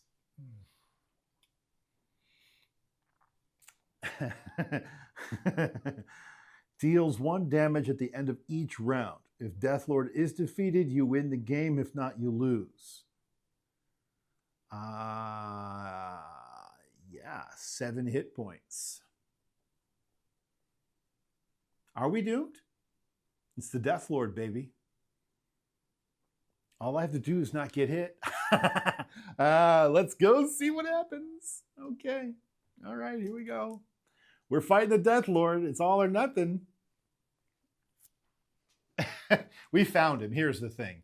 Like, we actually found the Deathlord. So we could actually win the game right here if we pull this off. All right. This one's for all the coconuts. All righty. We got to find out what we're dealing with. His best attack is melee. We don't want that because he does 4 points of damage per hit. He does 2 points of damage per hit on the other 2, and his magic is the strongest stat at 13. If I defeat him, I make 8 gold. I don't even know why you would bother tracking gold because you just won. Maybe there's a victory point thing based on the amount of gold you have. I don't know. Okay. Hi, honey. Hello. You don't see a puppy till you pay the biddies. That's right. That's right. Hello. I know. Isn't it just exciting? Okay. What did I roll he was? Did I say? Oh, I haven't yet, did I? Let's find out what it is. Boop, boop, boop. 6. He is playing clever. Okay. Clever is not good for us because he's going to be in magic half the time. And magic is his strongest stat. Isn't that so? Isn't that so? Okay. But it also means he's only going to be in melee twice. So I guess we got to take the bad with the good. Oops, I bumped my health. There we go. Okay. All right. Okay. Now.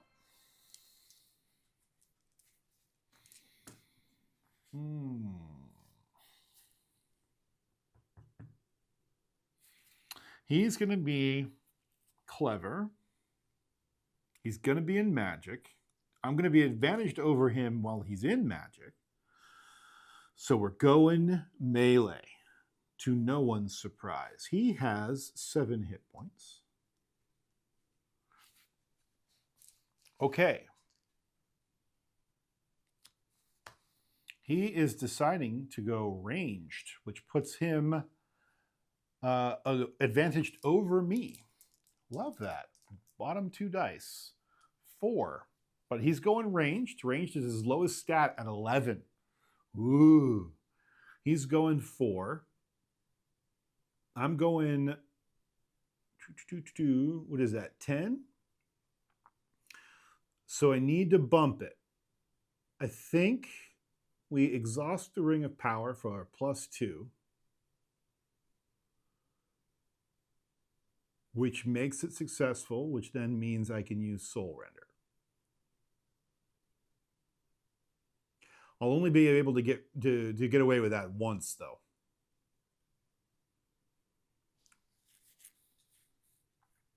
But that's okay. That's okay. We're going to do that. So we're at 4. We're tapping Ring of Power to make it a 6. I then add my 6 to 12, which means I land my attack. So then I tap Soul Render. And can't you see that? Because you're not over here. So I've tapped Soul Render. And you know what? I'll even adjust that slightly so you can see the other cards. You can slide this. We can, it's good enough. You can at least see that. I'll scoot these in a little. Okay, so I've tapped the Ring of Power and I've tapped Soul Render. So now I do 3 damage plus 3 damage, which is 6 damage. And he's not in, let's see. Yeah, so there's nothing about blocking damage or soaking damage or anything. So he goes from 7 down to 1. I'm just making sure there's nothing else I can tap to add an extra damage, but I can't. That's it. Okay, I take 1 damage because he deals 1 damage at the end of every round. Okay, now I have to change stance. He just did ranged, which means he has all of his magic left still. If I go magic right now,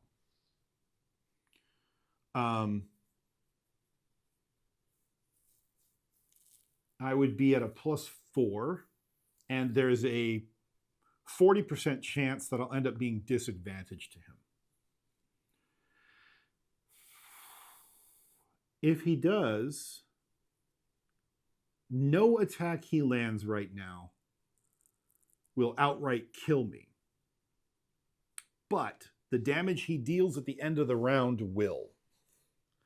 I think I have to stay in melee. I'm spending an energy. I'm staying in melee because I have to not get disadvantaged during this roll. no matter what happens, or I will die, and I'll lose my chance to take out the Death Lord. Okay, he's clever. He's going melee, straight up fight. $2, $2. I'm glad I didn't do that. If I had gone magic, he would have been disadvantaged, or I would have been disadvantaged over him, rather. As it is, it's a straight up slugfest. And his stat is 12. And I rolled 10. 10 plus, what is that, 6? Is 16 over his 12. So I successfully land a 2-point hit and end the game. The game is over. I defeated the Death Lord, and I have wrested back control of the lands from these corrupt, neglectful lords. I have successfully beaten Judgment of the Realm Lords. To answer your question, Rune of Healing, exhaust at any time outside of combat to test Magic 9. So I'd have to roll at least a 9 with my bonuses. If successful, heal 2 wounds, heal two hit points. But as it is, I managed to take down the Death Lord. That is a lot of really cool game in a very small package.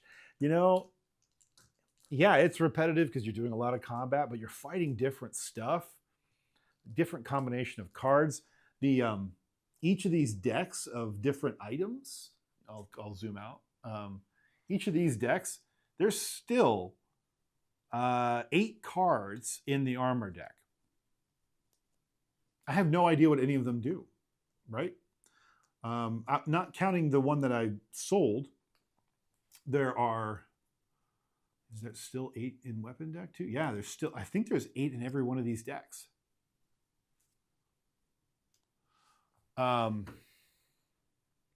So yeah, like I haven't even seen all the cards. I haven't even fought all the bad guys. And even if I did, the enemy's type and stance stuff changes the way the engagement feels, because they're either going to be really tough or really easy or easier because of the type that you encounter. That's fascinating. You know, I don't remember offhand. I'm going to go look. Hold on, I'll go pull it up right now. Nice thing is nobody misspells Judgment, so it makes it really easy. MSRP without a sale is $26.99. A little steep. But it is print on demand, so I get that. But yeah, I could understand wanting to wait for another crowd sale. I could understand that. If you don't want to drop $27 on a tin game. I get it. It says 30 to 60 minutes. I think it would be longer than that even if I wasn't talking all the way through it. But then I like to really chew on the strategy. I like to really sit and think about it. So for me, it's probably going to be 90 minutes if I'm not narrating my way through it. But if you're really trucking, like when I was trying to beat the clock on the end of the last stream, I cleared out the vast majority of those green cubes in 15 minutes, 20 minutes. So, you know, I think if you're really, really trucking, you can probably make this in 30, 45 minutes. But as it is, I didn't think I was ready to take on a Death Lord. Let's make sure that I didn't just like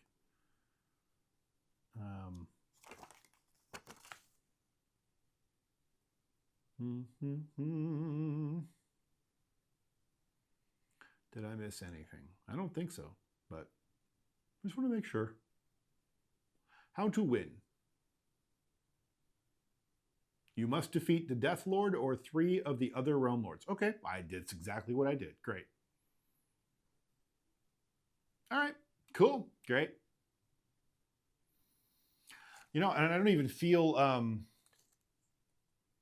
I would say pick it up if you really like it. If it looks like your kind of game, I would say, hey, $27 is I think still a fair price. It's just on the upper end of what I would pay for any a mint tin game. But I would do it. Frankly, I would do it just to support this publisher, this designer, and then wait to see what other expansion content you get. I believe that they are planning, or Tyler is planning on offering a larger tin, because this is the tin that it fits in, and it barely fits. And if you want to sleeve your cards, it definitely won't fit.